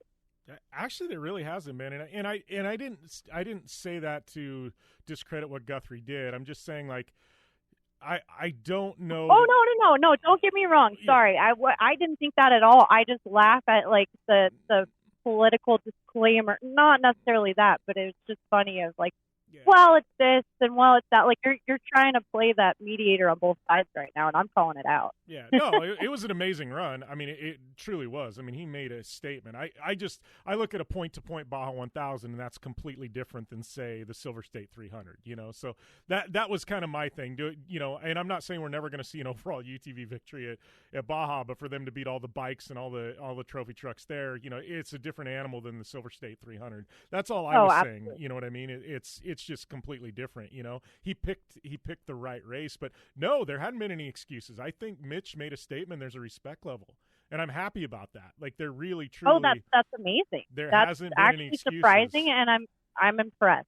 Honestly, the only complaints we've seen is, it was a light field in Class 1 and Trophy Truck. Well, yeah, Menzies wasn't there, McCachran wasn't there. I get it. If those guys would have been in there, he probably would have been shuffled back a little bit. He still had a top 10 pace, and to me, that's amazing. Even he could have taken that anywhere. I just looked at the NORRA 1000. Wayne Matlock put his Pro R on like the top 5-6 overall at the NORRA 1000, and we're going to keep seeing more of that. But that's the thing is, like Silver State, like you said. It's already known there's certain title races, certain marquee races that everybody goes to. We always know there's a light list at Silver State. I mean, unless somebody's testing or whatever. And again, it's not discredited at all. But no, I'm surprisingly impressed with our industry, if that makes sense. Because we've had this conversation before. Everybody else in every other industry, power sports wise, action sports wise, always likes to come together and better the sport. And for some reason, off-road is just we're the preteens of everything. So it's nice to hear that there's actually some positive and respect levels and all that. I love that because it's going to be game changing. Yeah, and I think basically what Polaris built was a Class 10 car. With the horsepower and everything else, we knew at some point, these things are going to start breaking through. It really was. I mean, I saw, some of the pace he ran at Parker, and and we ended up beating him, you know what I mean, because he had a problem right at the end. But it was like I saw that pace, and I just went, you get on those graded roads and stuff like that, our car is 50 horsepower down. We just can't run that speed, and we knew this was coming at some time soon. But we are up against the time break. We're going to take a short commercial break. We come back. We've got a little NORRA 1000 F1 in Miami and some shenanigans on our Boston trip. I said the keyword. So we are going to take a swig of whiskey, and we'll be back after this on the General Tire Jim Beaver Show with Brittany Cardone right after this. General Tire delivers for whatever life brings your way. General Tire's Grabber X3 all-season mud terrain tire offers aggressive styling and is engineered for durability with innovative performance features that are ready to carry you through extreme mud, dirt, and rock-covered terrain. For extreme traction that's ready for anything and rugged styling to match, look no further than the Grabber X3. General Tire delivers. Check out GeneralTire.com today. General Tire, official tire of the Jim Beaver Show. Looking to have some fun on four wheels? Dirtfish Rally School has you covered. Packing as much adrenaline and adventure as you can handle into high-performance all-wheel drive and rear-wheel drive Subaru rally cars is where the fun begins at Dirtfish. Just 30 minutes outside of Seattle and Snoqualmie, you'll get a chance to train up to 3 full days with some of the country's best instructors and be put through the high-octane rush of rally on mud, dirt, and tarmac. Get started today and call 425-888-7715 or visit us online at dirtfish.com and use code 911 for a 15% discount. Social media? Yeah, we've got that. Jim Beaver 15 on all major platforms and Jim Beaver Show JB15 Group and B Cardone 15 on the gram. Welcome back to the General Tire Jim Beaver Show with Brittany Cardone. Talking a little bit about everything today. We got a ton of headlines to catch up on. I know Britt and I are heading up to Santa Hollow to do some stuff with Kawasaki and HCR here. Oh, great. Oh, I didn't even think about that one. I was like, oh, man. I know. I told you as you start rolling. So we've got that going on. Just came back from a trip from the East Coast. I did catch that one. But we do have a couple things. Obviously, NORRA 1000. We got to keep these next two hits pretty quick because we want to get into our trip. NORRA 1000, big takeaway from that. Big Ole, Britt. Somebody bought Big Ole at Barrett Jackson, almost paid $2 million for it, takes it to the NORRA 1000, which I'm stoked on. I absolutely am stoked that this is not a museum piece. It's out there. It's in the dirt. I did get a little chuckle, though, because they turned it over. It looked like it just kind of went over onto its lid. Wasn't major damage. They ended up finishing the race. I guess if I had a $2 million car, I don't know that I would take it easy, but you hate to see that. Like, I hate to see the car crushed, but I don't know. What's your take on this? Well, the car's not crushed. When I first heard what was going on, I was like, no, because we've all grown up with this. We've all seen it. This is a legendary car. Obviously, iconic is an understatement, just purely on what it went for. I'm with you. The fact it didn't go get parked somewhere and it's actually being used, I love that. So I give the guy props. And it's a hazard of taking it out there. But the thing is when was the last time you were down in Baja? What did you race? Last time I was down in Baja, I raced trophy truck. Okay. I raced a 73 Bronco. I can tell you firsthand, that thing is not easy to keep on four wheels. So, being said, I give the guy that much more props that, I mean, some cosmetic, it didn't look like a lot more. He's going to get crap for the rest of whenever. He's going to be known as that guy. But I'm glad he took it out. And like I said, so our Bronco is nicknamed the Donko. The reason it's nicknamed the Donko is because it likes to jackass kick. And the rear end always likes to try and catch the front. San Felipe, I can tell you cannot go more than 13 miles an hour over those whoops. We've done 3 suspension setups on that. We've completely cycled the suspension on it twice, and you still can't go more than that. We're watching Class 11s pass us because of just the high center of gravity, how it sits. It's like I said, it jackass kicks. It goes back and forth. So I'm laughing. I'm sitting there looking at how it happened. It wasn't sideways. It was whoop. The thing just bucked on over. I mean, I hate to say it, but I'm glad it wasn't me. Well, yeah, I'm glad it wasn't me, especially with that, with the check you wrote. But obviously somebody with that level of money is going to get the thing polished back up. It's going to look just like it did. And the stories, I mean, they finished. You finished the NORRA 1000 in the Big Ole Bronco. How freaking amazing is that? How many people can say they took Big Ole and finished the NORRA 1000? Parnelli Jones and this guy. Exactly. You know what I mean? So to me, it's pretty amazing. So yeah, the pictures are all over the internet. I'm excited to see, once they get it rebuilt, and I'm sure the guy, he's going to have it out, which is exactly what it needs to be. It's a museum piece that needs to be driven, and I'm hoping we get to see it at a few more races, and the guy brings it out to have some fun in the future. Speaking of fun, before we jump into our trip, we got to talk about a little race in Miami that's called Formula One. Yes, Formula One, the Miami Grand Prix this weekend. We talked about Vegas a couple weeks ago, Britt. Now we got 3 American Formula One races. I know you and I have talked about going to Austin, Texas, to the one in October. But the big thing about this, I'm going to be tuned in this weekend just because I want to see how rad it is. But they built a fake marina. They're trying to make it like the Monaco Grand Prix with all the yachts where people can walk or watch from yachts. So they park a bunch of yachts in a parking lot. They build up a wooden structure around them and then took a vinyl wrap that looks like water and laid it over the top of the wood. And it actually turned out looking really well. But part of me goes, like, if you have that level of money, how hard would it have been to just build a massive swimming pool and float these yachts in? I don't know, Britt. I don't know what to think of this. You pay attention. I love it personally. I think it's great. I mean, Formula One's always been this kind of level. You can call it prestigious. Yeah. I'm going to call it stuffy. Like, we've talked about going to a Formula One race. I haven't had a chance to, but the way it's always been portrayed. And it's interesting listening to the drivers with this whole series change and side interviews of, man, it's just really hard to get traction in the United States, and NASCAR is always more popular. And I'm like, okay, so you look at the dynamic of NASCAR versus looking at the dynamic of Formula One. Don't get me wrong. I'm not trying to blend the NASCAR crowd necessarily at Formula One because that would just be a safety hazard. But I like what they're doing, because not only is it starting conversation, much like everything else we've talked about so far, but it's also bringing a certain level of casualness to the sport. So it is going to bring a new crowd. So I'm really excited about it, honestly. But I still, like, there's those legendary races, those iconic races we talked about. And then there's these kind of newer races that are popping up. and I don't want to say it's almost like a different series, but they are different levels. They're different crowds. You're going to have different people that are going to go to one race for one reason and everything else. It's kind of like the PGA and the Waste Management Open in Phoenix. Yeah.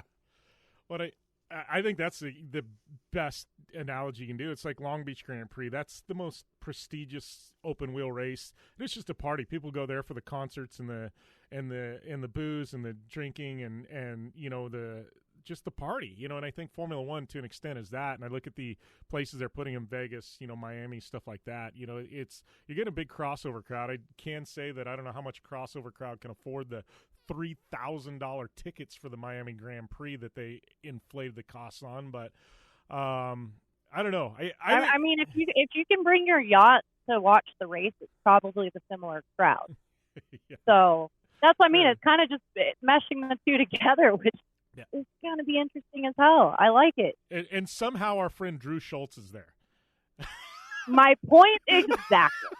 And I'm like, we almost need to get Drew on next week to talk about it, because I'm like, you want to talk about the most, I don't know, un-Formula One guy ever? Like, and I don't mean that in a bad way. I'm just like, Drew. No, but that's exactly what I'm trying to get across is that whole, it's a hybrid right now of fans because they're opening up and they're doing these races. So even though, like you said, we're all going to joke about the fake marina and everything else, but they're almost making a parody of themselves by doing it. Yeah, I think Europeans don't know what to think, which I think is great. But yeah, I'm going to be tuned in. I want to watch this weekend because I'm sure the commentators are going to have some stuff. So I'm gonna DVR this one. We'll have to watch this one together at some point and see what we think. Fast forward through it or something, because it's, I don't know. But anyways, we got to move on because we got a few other things to talk about. That being, and I'm going to say it, I know I'm saying it, we're going to have to drink our Boston trip. Oh, cheers to Boston. Double up. Oh, two of them. So, no, I figured we needed an extra sip for this conversation. Yeah, so one of our adventures, we head back to the East Coast, went to some Supercross there at Foxborough. We almost missed the race because we couldn't find parking. But I don't know. We got to see some sights. Obviously, went up to Maine. We got to see the iRacing offices, which were insane. The production studio there, I don't know, Britt, that's just mind-blowing what they've got. Full television production for esports, and I think we both posted some pictures to Instagram. And to me, I still am in awe. Like, that sim racing has got big enough that it warrants a production facility like that, you know? And I guess we can lead with that because we got a bunch of shenanigans to talk about also. But I'm like, that to me was just crazy. It was neat to watch because recently, I was fortunate enough to help with the live broadcast for Mint. So I was actually working out of a full production trailer, as you would for a lot of these live sports broadcasts, like, say, NFL.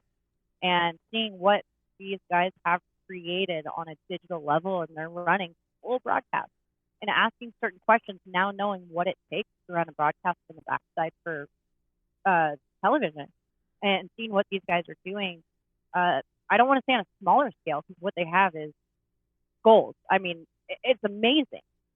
But for half the crew to run what they're running, and like you said, he goes, the hardest part is everybody knows we don't miss anything. So when they're doing live replays, when they're trying to keep track of everything, like, they literally watch everything they've ever viewed. It's insane. And the more and more that I learn about esports and iRacing and all this, because it's definitely not my department at all, I am just amazed and impressed on the technology, the dedication, and how much it just continues to grow and excel. I mean, they're going to have technologies that is going to be brought over to other sports here shortly, I feel like. Yeah, I really think that there's stuff that they're doing that's literally going to trickle into the real world stuff, which is pretty amazing. I got to sit in that motion sim, and that was a crazy experience. It really was. It's high impact, very much like driving a real race car. Oh yeah. Don't worry. I've got video of you. I'll show it. Yeah, you were getting beat up for sure. Yeah, it's wild. Like, I know I tried to get you to get in it, and you're like, no, I'll pass. Like, to the point where I told them, I'm like, I don't know that I would want this, you know what I mean, at the house. I was like, I think I would want this one that doesn't move, because I'm like, it really is abusive. It's like driving a real race car. I couldn't sit in that for 3 hours and just take that punishment. I'm like, But isn't that the point? Yeah, no, it really is. But it was a workout. Like, I was sweating when I got done, and I was just like, there was a point where I got a little motion sickness with the wraparound screens and stuff like that, and I was like, and there's no airflow, and I was like, this like, okay, I need to get out and get some fresh air. Well, but see, that's what's interesting, right? You're talking about motion sickness and all that, and not being like with the traditional controllers, and you're saying it's feeling like being in a real race car. It's no different than when our Parker pumpers go out. Yeah, I get motion sickness and everything else. So you're talking about the airflow. So it's like, what's interesting is we're going to watch this crossover. We've already watched these sims, and they've got it for, space and aircraft and everything else. But the more and more developed they get, and the more hybrid that these industries go, I mean, we're going to have full shells, not that we don't already, but they're going to be full replications, I feel like, of the race cars with full-on helmets, Parker pumpers, everything. Because it's interesting what you're saying, right? Yeah, but there's no better training besides being, on field. But if you can't, I mean, that's definitely the next best thing. Oh, absolutely. It's definitely, it's very, I picked it up, the driving, pretty quick. It's a little bit different, but I did pick up the driving pretty quick. It's impressive. If you guys haven't played around on iRacing, it is definitely worth it. You can get started pretty affordably with just a steering wheel and some pedals from, say, Walmart or Target. But, you can go all the way up into these full motion sim rigs that can run upwards of $40,000, $50,000. But that was a cool leg of our trip. Our partners there at iRacing. Obviously, we were there at Supercross. Got to watch that. We had some solid seats. Where were we, Jim? What's that? Where were we? We were in Foxborough for that. Yeah, but I will say our Kawasaki boy, Jason Anderson, has been on a tear. Obviously, we know at this point he didn't win the championship. Tomac did, but I got to give him credit. He's like, 4 or 5 straight now? Yeah, and especially on a new bike. I mean, it was interesting listening to them kind of talk. I didn't realize a lot of the new chassis developments and stuff, and the changes. It made sense once they started talking about it. I'm like, oh yeah, to be a relative vet and then have to completely change your driving style to accommodate. And I mean, the progress, obviously, it's proven. It's been amazing to watch. Yeah, it's been pretty awesome. So I know I hadn't been to Boston in a while. Obviously. Oh, jeez. I almost said a cuss word there. Jeez. All right. Well, and I will say this. For those of you tuning in online, you're going to get this uncut version. For those of you tuning in nationally, we are going to have to cut to a short commercial break and wrap up the show. So if you're listening nationally, there's more to this on the podcast. You listen to the podcast online version, we're still rolling here. But yeah, I mean, we did some adventuring. I gotta say, you and I geek out on the same stuff. So that, I think when we travel together, that's what's awesome, is that we get to experience stuff we both like, and it's not like you're going with somebody and you're literally cringing, going, I really don't want to go to this place. This sucks. But you're doing it because the partner you're with or whatever is like, I want to go here. Like, you and I tend to like the same food, the same drinks, the same places. So it's really fun to travel. We're kind of the same person. Well, we've talked about it. We are, but we both went and saw Old Ironsides. I got to tell you, that boat was freaking amazing to walk through that. And to think that it's still in service in the U.S. Navy. And then, we got that sailor who talked with us for, 20, 30 minutes. That was really cool to get his feedback and talk about, we talked about politics. We talked about a whole lot, but just the military now. And I don't know, that, to me, that whole experience was pretty freaking awesome, Britt. Oh, I mean, like we talked, you have family military ties, as do I, Air Force, Navy, all of that. So to kind of put these stories into perspective and watch the generational changes is amazing. But even talking, to be able to talk to Navy, military, police, I love to talk to the cops. You have a thing for talking to cops. It's funny. But it's very interesting and humbling to listen to everybody else's perspectives and how different the dynamics are versus 20, 50 years ago. I mean, it's not that long ago, but man, it has it 180 without getting into too much detail. So it's nice when somebody can kind of open up and talk, and that's like you and I with what? Religion, politics, at what other taboo topics, it doesn't matter. Like, we always have these random insights. And that's what I love, is when you can actually have an in-depth conversation with somebody that isn't just, I'm on this side because I'm on this side, rabble, rabble. And you can actually hear different intellect or different sides and take something from a different perspective. And that's why, like, I can't wait to talk to Stacy, which will come in the future, but it's exactly that. Like, I just love having these perceptive conversations to kind of take something from a different point of view that's not something that you see and read every day. Yeah. No, and I agree with you, and I think that's one thing that I love about us is when we go to these people, like, because people nowadays, especially nowadays, they're on the defense. So they're always defensive of their views and things like that, and you and I... You see, walk up, half the people walk away from me because they don't know how to take me, and they think it's a setup.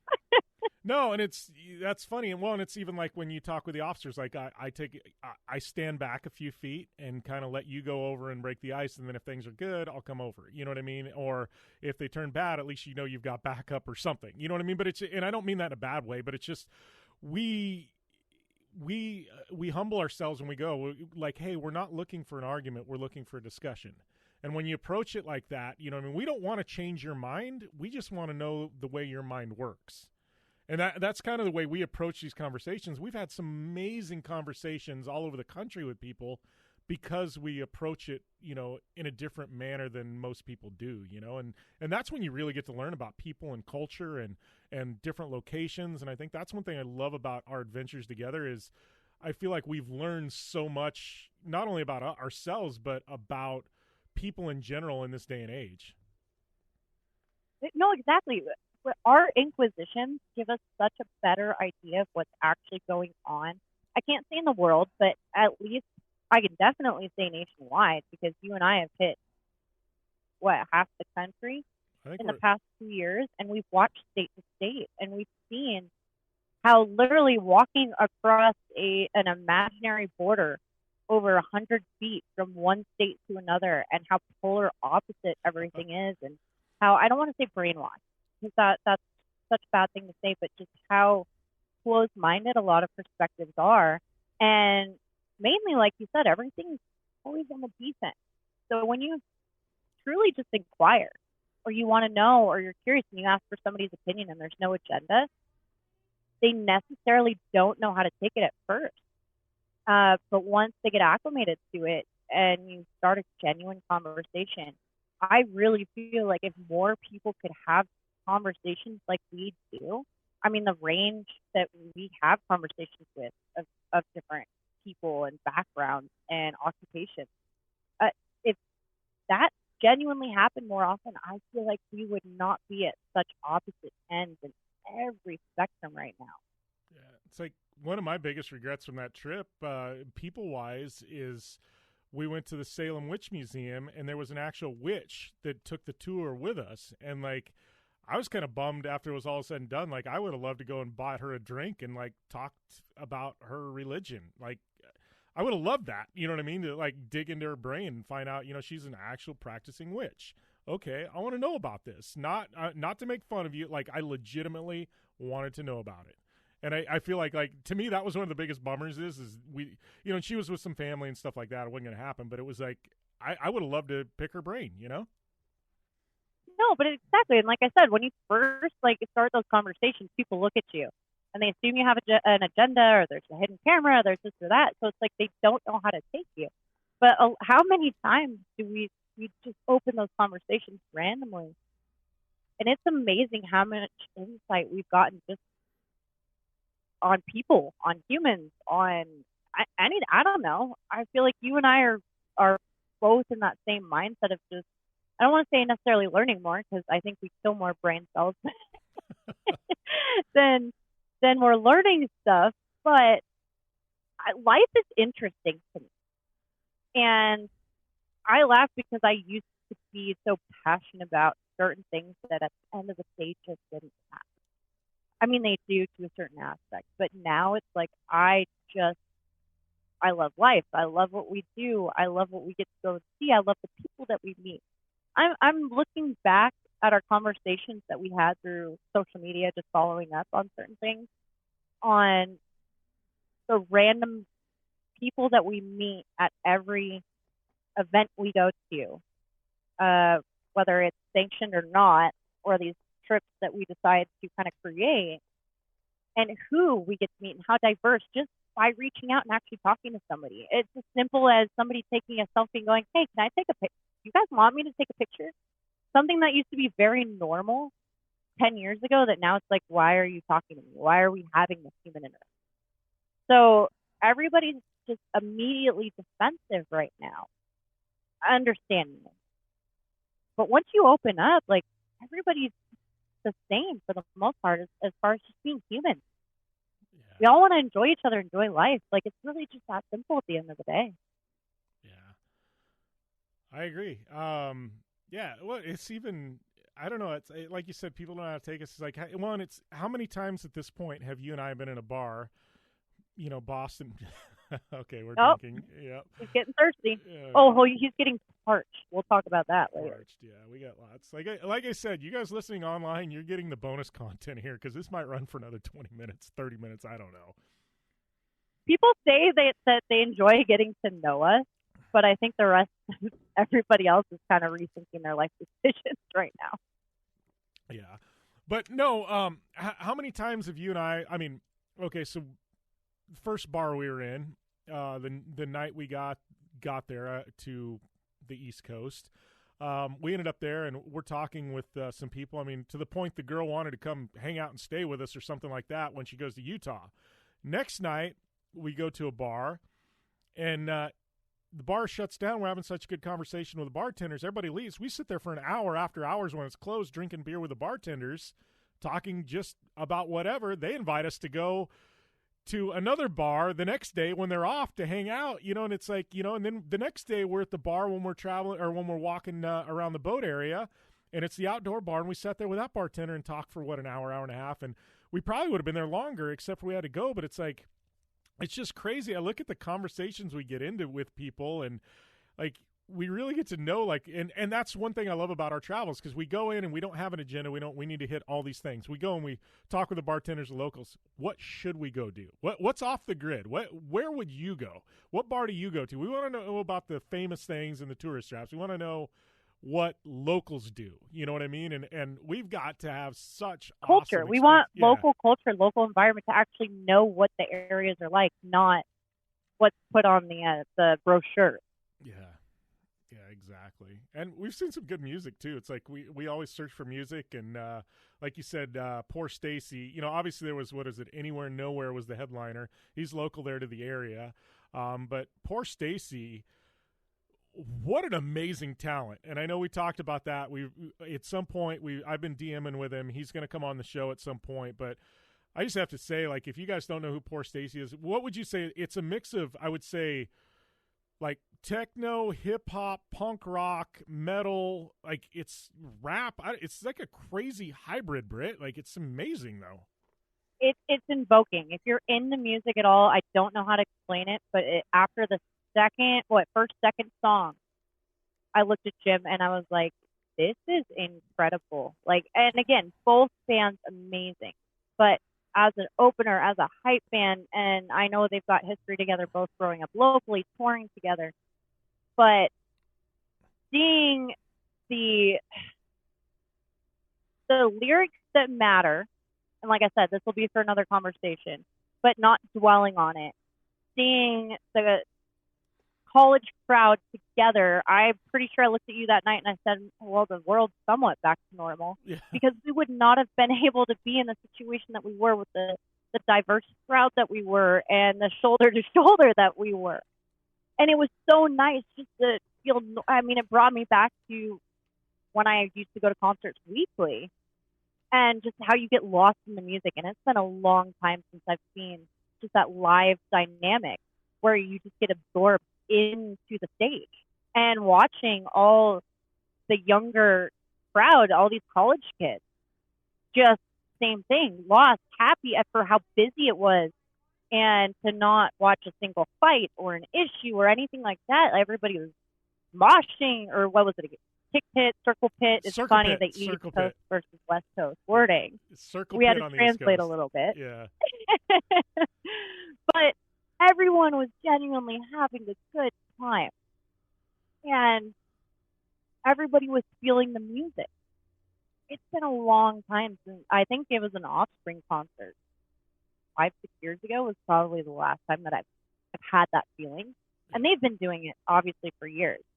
So to see a newer and upcoming band is something that's very different. It's not your traditional music style. It's hype music is the best way I can explain it personally.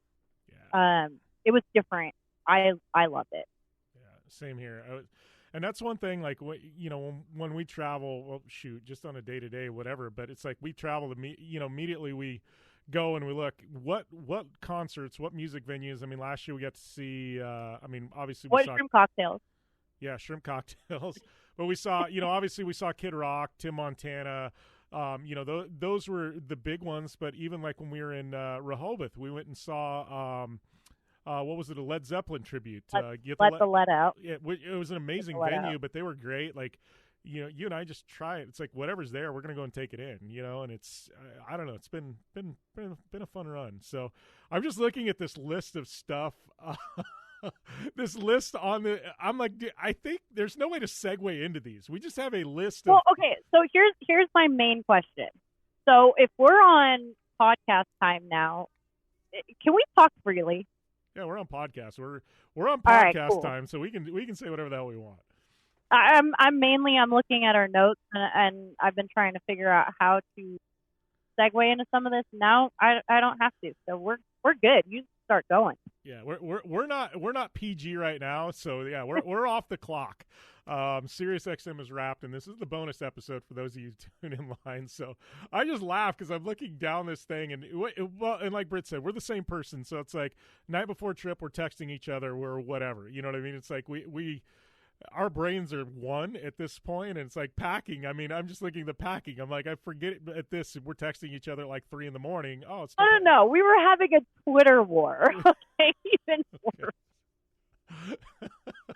But on who the last person to be ready to pack was, and I was almost late down to Vegas because I still hadn't packed my bag, and this is the bag that I hadn't unpacked from Moab that's been sitting out. It hadn't even made it inside. It was still sitting in the garage.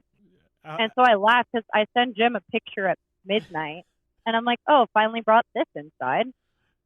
And I hadn't even touched my bag yet. And how on point was that meme that I sent you a couple days ago about... Well, I'm not big on social media. For it to be enough for me to save it and repost it and actually tag people, pretty damn relevant. So the meme basically said, like, who are these psychopaths that get home from a trip and then immediately unpack their bag and put everything away? And Britt and I are the people that the bags lay there, and we just go to them randomly over the next couple of weeks when we need something out of them. And then if we're getting ready to take a trip, maybe we'll pull the rest out, maybe do a load of laundry and repack them. Here, hold on. I got to read it because it was so... I don't think I've ever had such a spot-on meme that you sent me. I think it was just a Twitter post or something, but it says, are you telling me... hold on, sorry. I am so bad with social. There we go. I couldn't even figure out how to stop the story. Are you telling me there are people who return home from a trip, unpack their suitcase that day instead of slowly across weeks or months as they remember what they need something out of it? And I laugh at the month part because I'm at the point now where I think I have like 3 full-size OGIO bags that I just rotate. I've just bought double the amount of clothes for exactly that reason.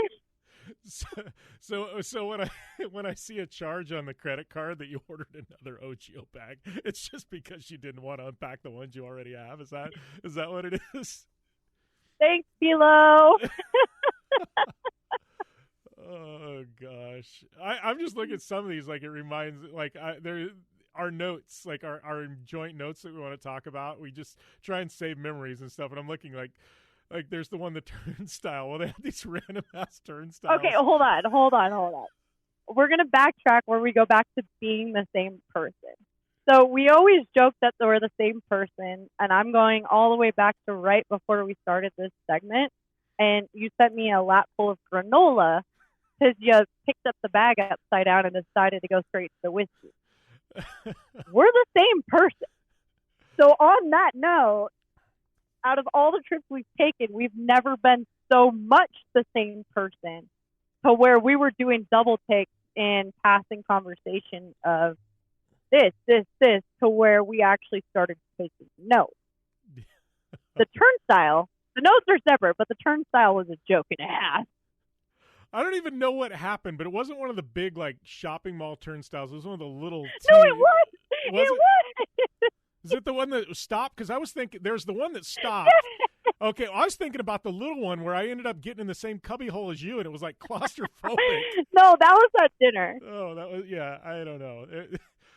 We have issues with turnstiles. Well, apparently we have notes for one, but there was two turnstiles. So the first one was when we were getting to the airport, and we got stuck in the turnstile. That was a joke. And then the second one was when we were going into dinner, and they were like the little one-off, like single-person turnstiles, and we decided to jump in the same one with me.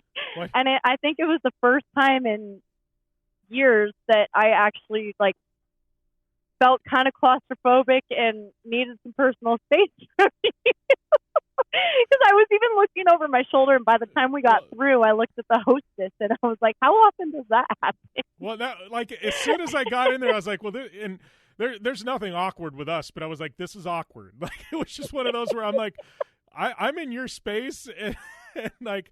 Yeah, it was just it was funny because I'm like, yeah, you and I have no problem being close, but yeah, that was too close. I was like, why did you do that? You're like, I don't know. We were both equally. Yeah, it was legitimately yes. And then I laughed. So I'm just going down this list. We've got the word parched. Who uses the word parched? Nobody. And somehow you and I said it at the exact same time. We both looked at each other like, where did that word come from and why did we use it at the same time? Well, because we were trying to find Coors Light on the East Coast. Yes, which we learned is not easy. We both were feeling apparently parched because that's the term when you're searching for silver bullets, apparently. Because I can't tell you the last time I've used that word. But for us to both say it at the same time. Yeah, that was what was funny. It was like, you're like, when was the last time you used that word? And I'm like, a couple of years ago. And you're like, yeah, I've never used it. And we used it at the same time. It was bizarre. Oh, gosh, just going down this. I just have half Italian sandwich. Like, just the stupid stuff. I'm like, what did you eat yesterday? You're like, half of an Italian sandwich. I'm like, you're kidding me. That's all I ate all day was half an Italian sandwich. Same person. It was better than that. We checked in, and I was like, I need food. And you're like, yeah, I didn't eat anything all day yesterday. And I was like, yeah, all I had was a half an Italian sandwich. And I was like, all I had was a half a sandwich. And you go, me too. I had half an Italian. I'm like, what? And I have not had a Jimmy John's sandwich in probably 3 years. Yeah, well, mine was a big. And the only reason it was half is because I was talking to my brother about it, and I decided to hand him half. So like, it's not even like the actual fact it was a sandwich. He was an Italian, but see the half thing. Like, we might need to actually spend some time apart. Oh, yeah, we're... Oh, let's see. Yeah, you and I both know that's not happening, but it's a good thought. I'm just looking down this list. We've got two lists going at the same time.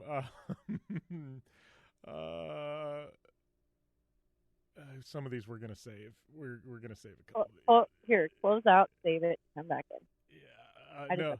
No, I just laugh. We're going to save those for in a minute. But Formula One Boston, I will say downtown Boston, it's crazy. And you got to know about downtown Boston.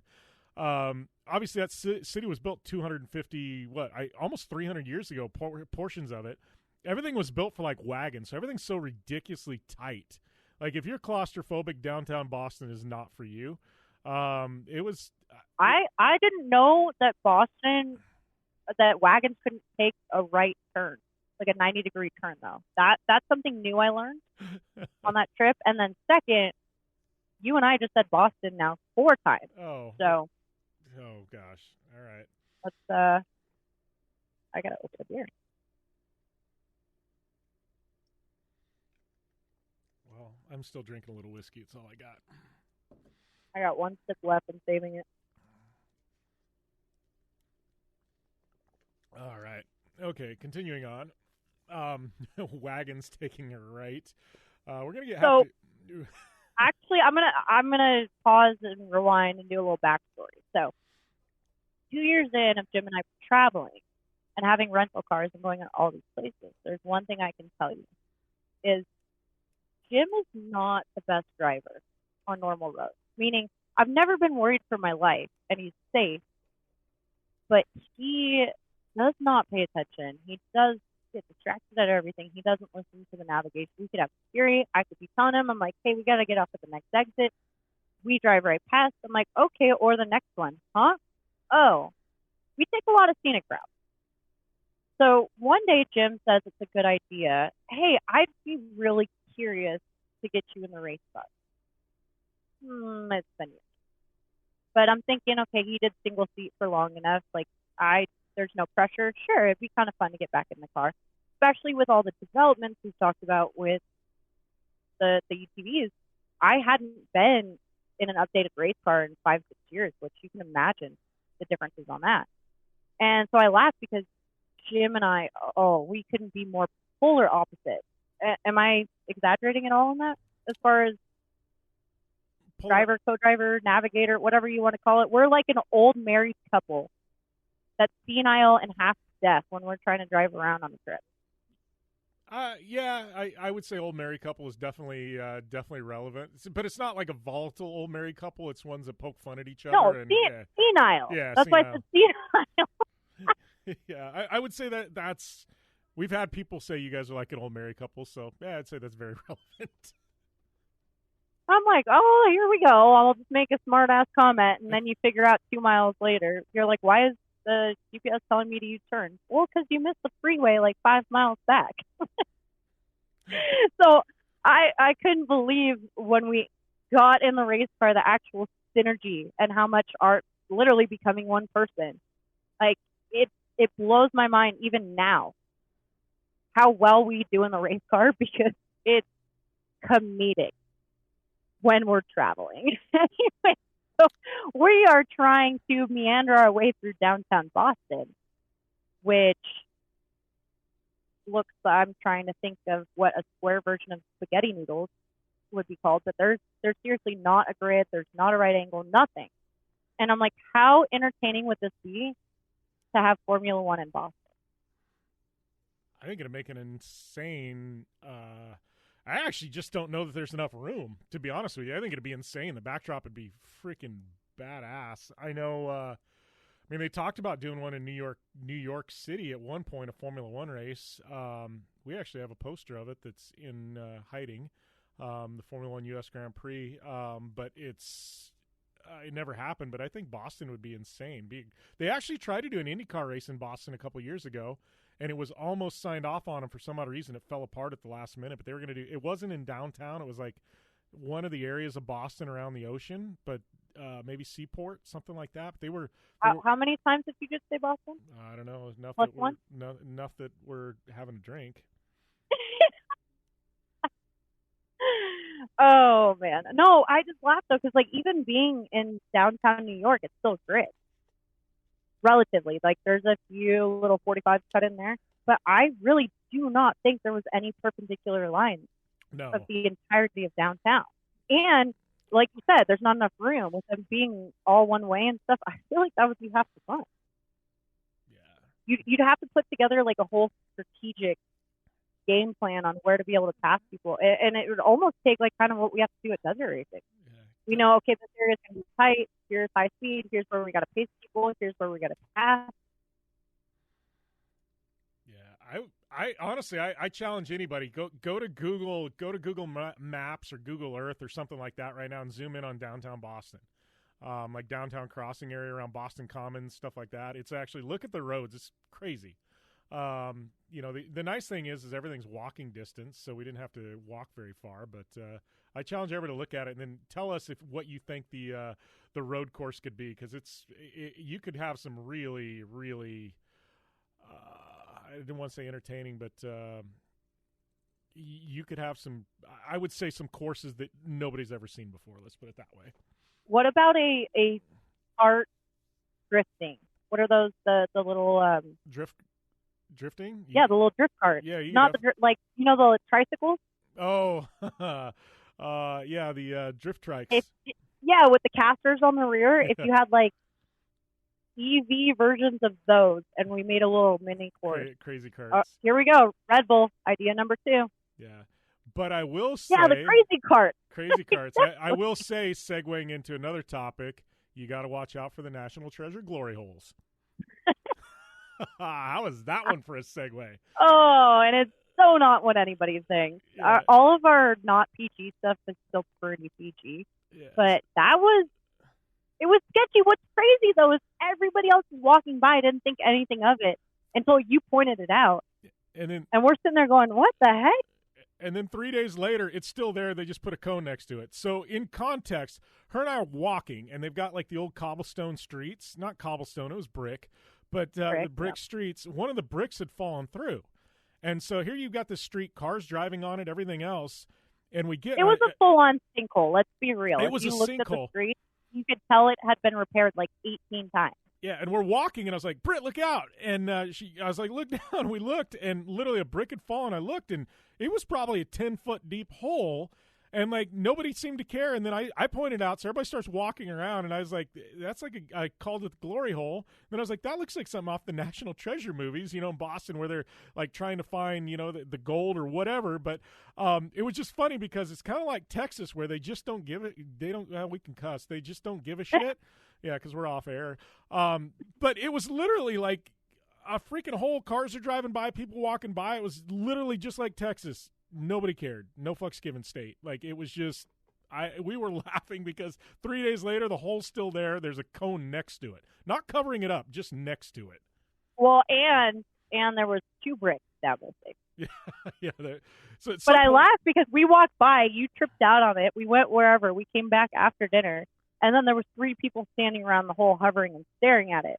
So it's like it started conversation because somebody finally noticed it. But like, where did it go? I'm with you. I want to know.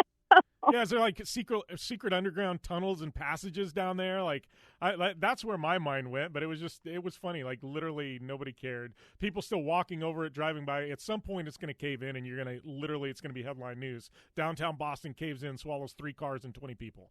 Like, again, looking at like the patch jobs, it probably would be. I don't even think it would hit headlines anymore. It looked like it was probably the 20th time. Yeah. I just want to know where it goes.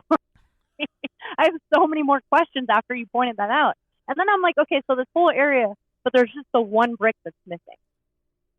Yeah, that's what, I don't know. Welcome to Boston. What else do we got here? We did find the world's best wig store. Okay. We got to backtrack. Again, this is where people get to know us, and I don't know that they're really going to. We might see our numbers drop. So my entire life, I've had hair down to my butt. And 5-6 years ago now? Yeah. I started having autoimmune issues, ended up in the hospital, lost all my hair, almost had a buzz cut. So me and my hair have a very close bond, and I fight very hard to keep that whole hair thing going.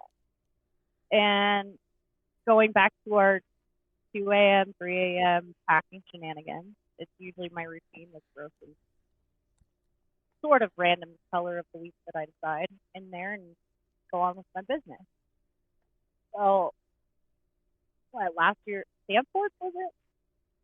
I don't know. Randomly, we ended up at some store at one of our events, and Yeah, it was Sand Sports. Yeah, it was Sand Sports. Yeah. Miss Pleasant was with us. so I picked up. It wasn't even an actual hair dye. It was conditioner. Conditioner's supposed to be safe. And for those boys out there that don't know what that is, it's that thing after shampoo. But I threw some in my hair and kept packing, whatever, what's rinsed out, and my hair literally started falling out in the shower. So watching 2 years of progress basically go down the drain. Because I know it's annoying for guys, right? If the hair gets so long, they just shave it off. But for us, it's kind of a rare commodity. We actually pay stupid money to have it. So I'm super bummed out. I've done all this work to try and get my hair back to kind of where it was. I think I'm finally out of Karen status now. Yeah, it starts falling out. So Jim goes out for a walk to find, I think this is Mystical Coors Light. And he found a wig shop. Supposedly it was the best wig shop in Boston. And so he was definitely offering to buy me a wig. I was thinking about taking you up. I was just trying to figure out what color at that time. I got to figure out what to go next. No. If you would have said yes, the option would have left you. It just would have been I would have showed up with something. Oh, now that I know that, like it wouldn't have been me texting you, Britt, which one do you want? Here's three pictures. No, it would have been you get what Jimmy brings back to the room, and it would have been hilarious. I'll make you a deal. As long as it's not like a crazy Halloween wig, if it's actually just like normal hair. If you ever bring me a random ass colored wig, I will wear it through that event. Okay, yeah, fair enough. And I know your style. Like I won't make it where it's just hideous, but it'll be fun. Like, and I don't know when. It might be 2 years from now. I will. No, it'll be the next time you find the world's greatest wig store in whatever town that is. Might be next time we go to Boston. Great. I definitely won't get you one from the wig shop at Sand Sports because those ones are pretty hideous. Oh, they were bad. But well, yeah, and apparently they were tainted because it made my hair fall out. Yeah, Jesus. Oh God, I'm looking down this list of stuff. Some of this I forgot. I mean, Paradise Rock Club. If you're ever in the Boston area, I think definitely hit that up. They've got a ton of concerts. That's where we saw poor Stacy, but they do regular concerts right by the college there. Well, that being said, I mean, if we're going to give the rundown, we got it was Bottle and Cork there in Rehoboth. That place was insane last year too. Yeah. So I guess we'll just what is Howl at the Moon? I can't remember. What was Howl at the Moon? Refresh my memory So here. basically, these lists were whatever we were looking at either concerts, events, where locals said we should go. Yeah, okay. We need to visit. So we were talking about shrimp cocktails, and then the guy from New York said Neptune Oyster Bar or Atlantic. It's the same thing. Like I look at these put together notes, but the best is another background story. Is I am putting together a coffee table book that those who know, and those who don't, and that's the best part. But I collect these random quotes, and Doyle from that bar on, it all blends together. I don't know what they. I will look it up because everybody needs to go. Even like Chris, everybody we talked to in Boston has been there. It's like that bar. It's that dive bar that everybody wants to go to. So I'll look it up while you're. No, it was absolutely epic, and the fact that we got bonus. I mean, I haven't taken a Jameson shot in I can't tell you how many years, but I couldn't say no to that, especially because he's sitting there telling stories. Again, we were just sitting there asking about how the crowd is and collecting quotes. This is still probably one of the best ones I've ever collected. And he's casually talking about this person that walks in. He goes, "Yeah, the guy looks like he's on fire and trying to land a plane." I don't even know what the rest of the conversation was because I was stuck on. Like, that's just a normal thing that he sees. That's his normal crowd. Yeah, that's. What was the name of that? It's not pulling up on my phone, and I'm. It was a little. We gotta ask Chris. Well, it's funny. I've got literally downtown Boston pulled up. That's when the tweaker started following us, and I thought I was gonna have to get in a fight. but he was afraid of us. And then he runs up to there was like an Uber driver guy. Like we walk past and he says something literally. And when I say tweaker, I mean tweaker. We're talking 3 a.m. downtown Boston, completely empty. Like, but not us. Not us. 3 a.m. in Boston, yeah. And that's 3 more drinks, by the way. Yeah. So we're down there walking back to the hotel, and we go by, and here's this tweaker, literally a tweaker. He is out of his mind. And he starts saying something, and I'm like, nah, dude, just be done. Something like that. We walk, and then all of a sudden we look, and the guy's walking fast behind us, and I kind of pull Britt to the side. We're both getting uncomfortable, yeah. I'm like, all right. He keeps creeping up on us. Like, I'm literally getting ready. All right, I'm going to have to deck this guy. This is not going to end well. It's sad we're both thinking the same thing. Yeah, you know what I mean? So the guy walks up, and he just blows past us. And we kind of move to the side, and then there's a random McDonald's cup on the side of the road. He picks it up and starts drinking it, and then throws it in the middle of the street and starts running faster. He gets up to this Uber that's right by the entrance to the hotel. He gets up to this Uber. He looks in the door, scares the shit out of the Uber driver, and he looks and he goes, "You got to get me out of here." He goes, "Those people are trying to get me," or something like that. Brittany and I were like, "What are you talking about, dude? We're trying to get away from you. We're not trying to get you." And the guy was scared out of his mind from us. And I don't know. It was just funny. It was like one of those you had to be there, but we thought we were going to – I guess we went from prey to predators, and we didn't realize it. And didn't know it. It was pretty funny. It was one of those you had to be there, but it was like we start laughing. Then the next day, the same tweakers run around in downtown Boston. Like it was that guy. Yeah, he definitely still hadn't slept, I'm sure. But I laughed because I'm like, okay, all this happens in like one of the most historic-looking, fancy opera houses I've probably ever seen in my life. And this is what I love about these old downtown areas. Is you have all this crazy architecture and all this history, and you're sitting there walking around 200-300-year-old buildings, and now we're talking about Ubers. Such a weird dynamic. Yeah. So I'm just looking down our notes. We're getting through most of it. Room snacks behind the desk are not bet. I kind of half remember that. Okay, I remember it perfect. Okay. So this is back to a travel day. This is not alcohol in the And we got back to the hotel, and we were talking about they had this whole amazing concept of making snacks complimentary. Oh, yes. So late night munchie mode, turn on ridiculousness. That's the obvious go-to. And there's Cheeto Puffs and popcorn because, we got to stay healthy and calorie light. And apparently it was good enough to both of us. We're like, we need more of it. But it's, again, 2 in the morning and there's nowhere open. And we start talking about food, looked at DoorDash, and I was like, free snacks, let's just get more. And then Jim goes, I'm just going to go down there and get more. I said, they're not going to give it to you. He's like, yeah, they're going to have them behind the desk. I was like, even if they do, they're not going to give it to you. I don't know the rest, so you're going to have to go get it. Yeah, I go down there, and they go, I'm literally, he looks and he goes, what can I do for you? I was like, it's going to be a bizarre request. I said, I need Cheetos and popcorn. And the guy starts laughing at me. I was like, can I get some Cheetos and popcorn? I think you even had, now that I remember, I think you even had the whole, and we're not high disclaimer. Yeah, I think I was like, I promise you, we're not high, but we need Cheetos and popcorn. And the guy just kind of lost his stuff. And keep in mind, this is like a 5-star hotel. And it was just funny because the guy, he goes, all right. He goes, we'll send some up. So the guy brings these little mini bags of Cheetos and popcorn, like 2 Cheetos and 2 popcorn. Hold on. That's what it was. Because I was like, just call the front desk. And you're like, no, I'm just going to go down there and get it. I was like, they're not going to give it to you. And you're like, yeah, they have it behind the desk. They're not going to give it to you. So we have this ongoing bet. Yeah. Which, who won? You always win.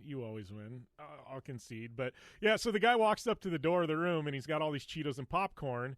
All these. It was like a couple bags. So I end up, we're talking the mini bags you buy in bulk. So I end up tipping the guy like $5. And I get back.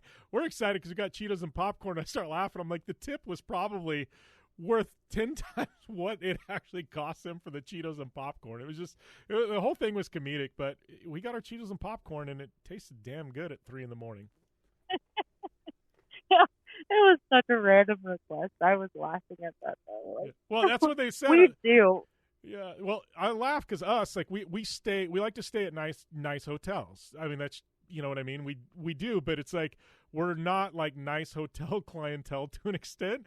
So I think sometimes they find humor in us, but they like literally we get the sign, it's like all snacks are free, and so Britt and I are like, snacks are free. Prove it. It's not it's not the Hard Rock where we're gonna get charged $15 for a pack of M&Ms. Like, okay, let's do this. Which again, we still don't care, but it was just one of those things where we were sitting there late night, like, oh, it needs food. Hold on.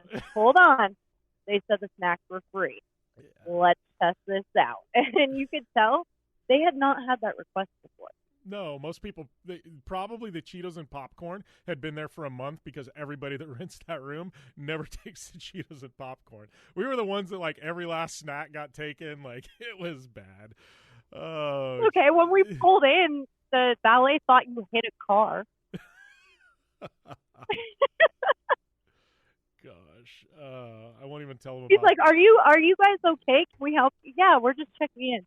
Yeah. Oh, we thought you hit the car in front of you. Yeah, it's like the Texas hotel we checked into down there at on the beach, and I won't even tell them what was going on because but the guy walks up and literally all he said, he goes, we did, like, there's a wedding going on, we roll up, we don't look like your usual suspects, and the guy literally, we get out of the car, we're laughing our asses off, and the guy looks at us, he goes, oh man, you guys are having a good time.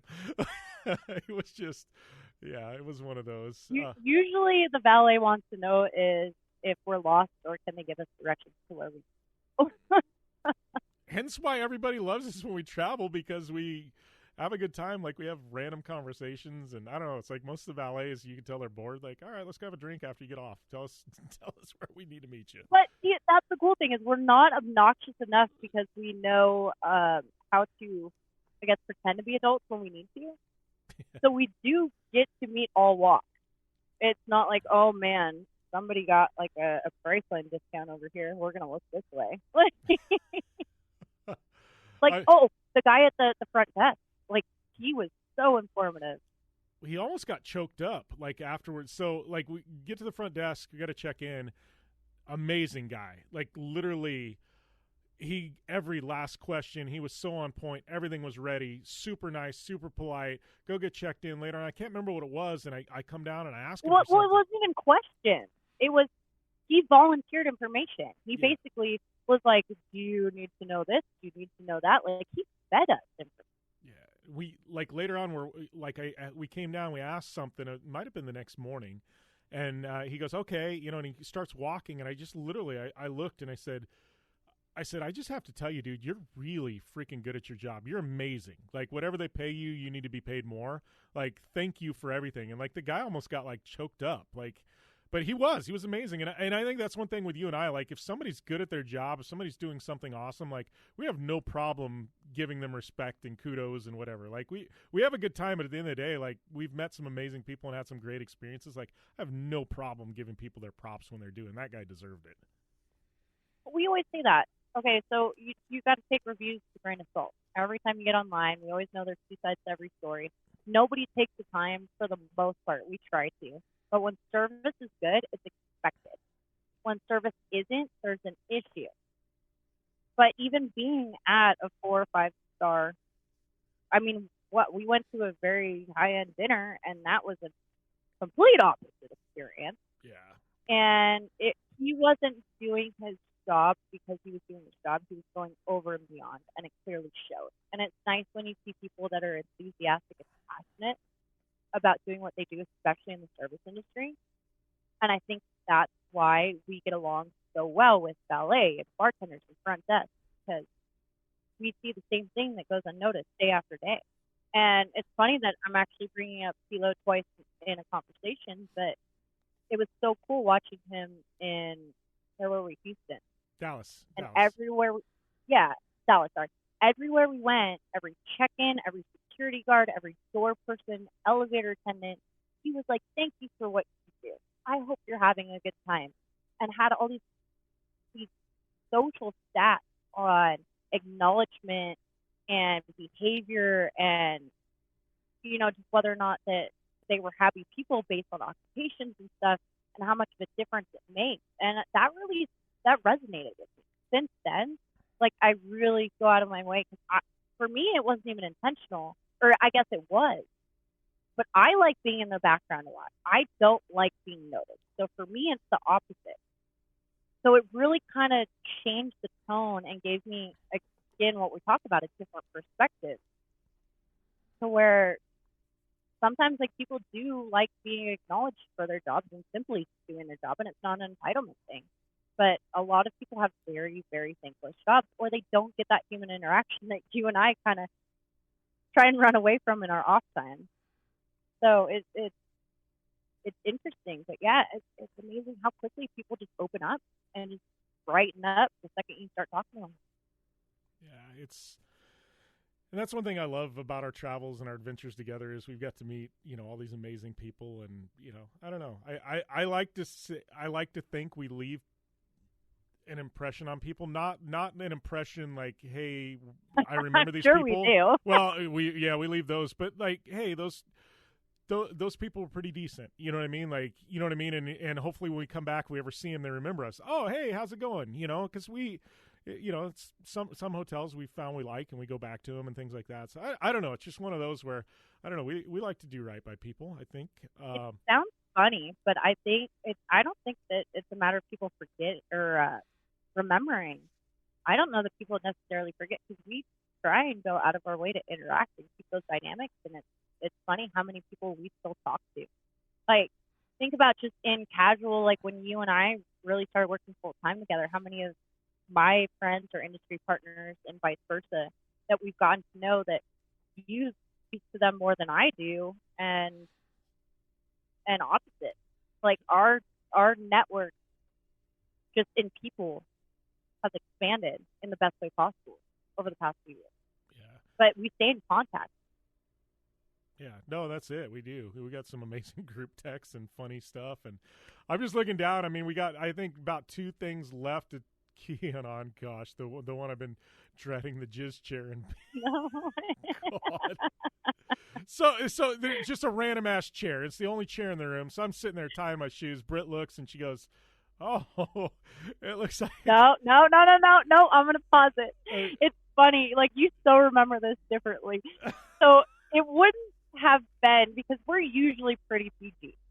Like, we don't have to play the raunchy stuff back and forth. No. And sometimes there's a that's what she said when it really has to get thrown out there. But we don't usually play those cards.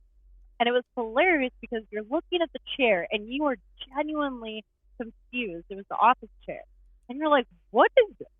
Is this hairspray? And it was the most innocent thing. But you sat there and went through like 10 possible things of what it could be. And I looked down in 2 seconds, I go, it's cum.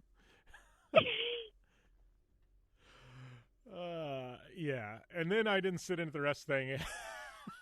It was, I don't know if it was or not. It could have been somebody's. It was not. If I genuinely thought it was, I wouldn't have said it. But it was hilarious because you're sitting there going, did somebody leave a curling iron on it? You're sitting there scratching it with your finger because it's like fake leather, like it's that little vinyl pleather. That's what made it so funny. I went back to like something about Mary. Yeah. And I'm just dying laughing because the shock value on your face. If I will say, if that whole scenario, if you would have had, like, that would have been caught on video, it would have been viral. Like, it was a something about Mary moment, but it was like, yeah, I didn't even think about it. I guess there probably wasn't. I'm never innocent, but there was probably an innocence to me in that regard. No, so. There was. That was the best part because you sat there, and it was one thing if you would have left it alone, but you seriously inquired. You were trying to figure out what that was.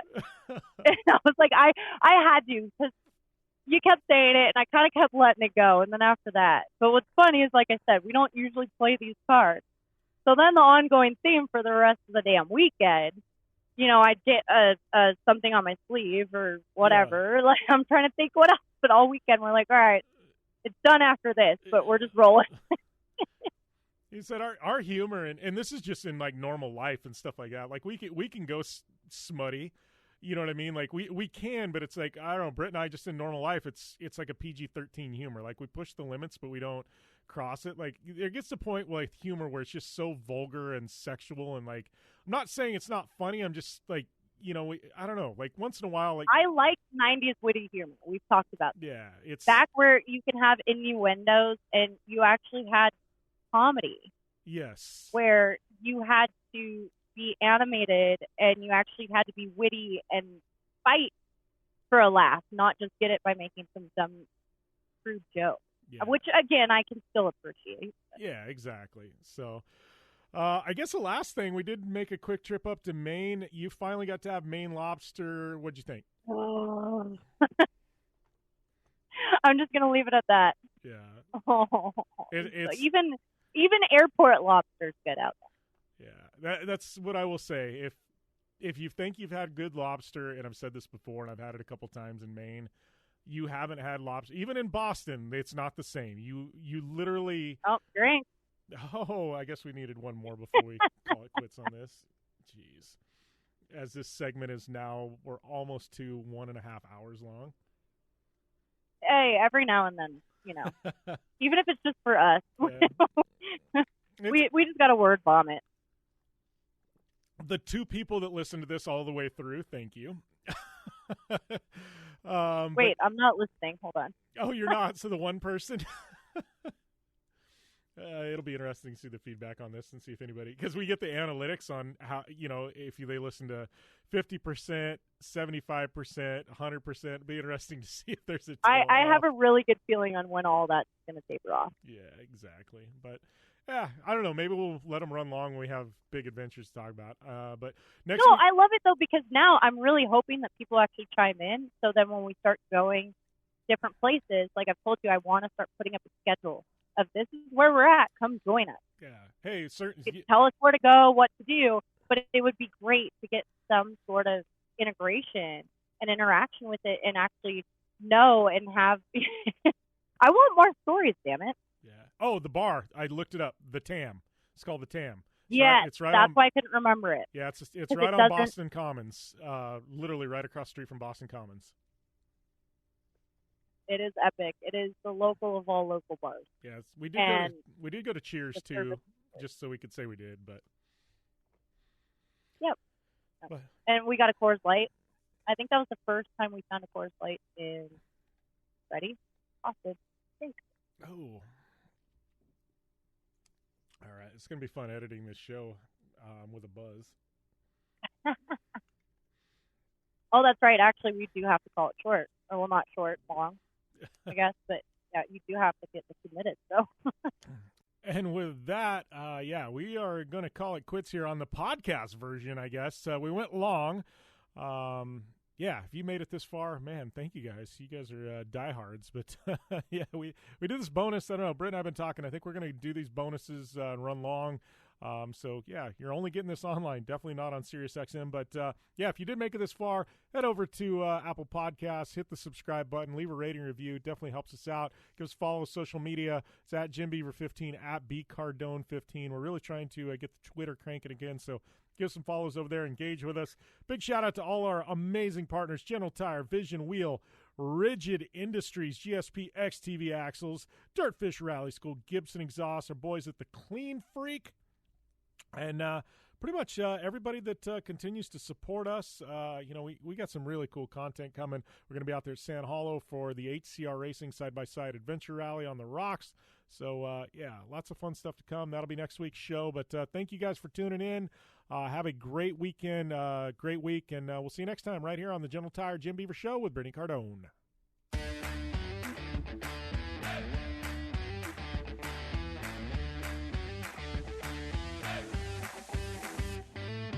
That's a wrap for this edition of the General Tire Jim Beaver Show with Brittany Cardone. Don't forget to subscribe on Apple Podcasts and follow Jim Beaver 15, B Cardone 15, and Jim Beaver Show on social media. We're also on the web. Hit us up at JimBeaver15.com for all the latest. We'll see you next time.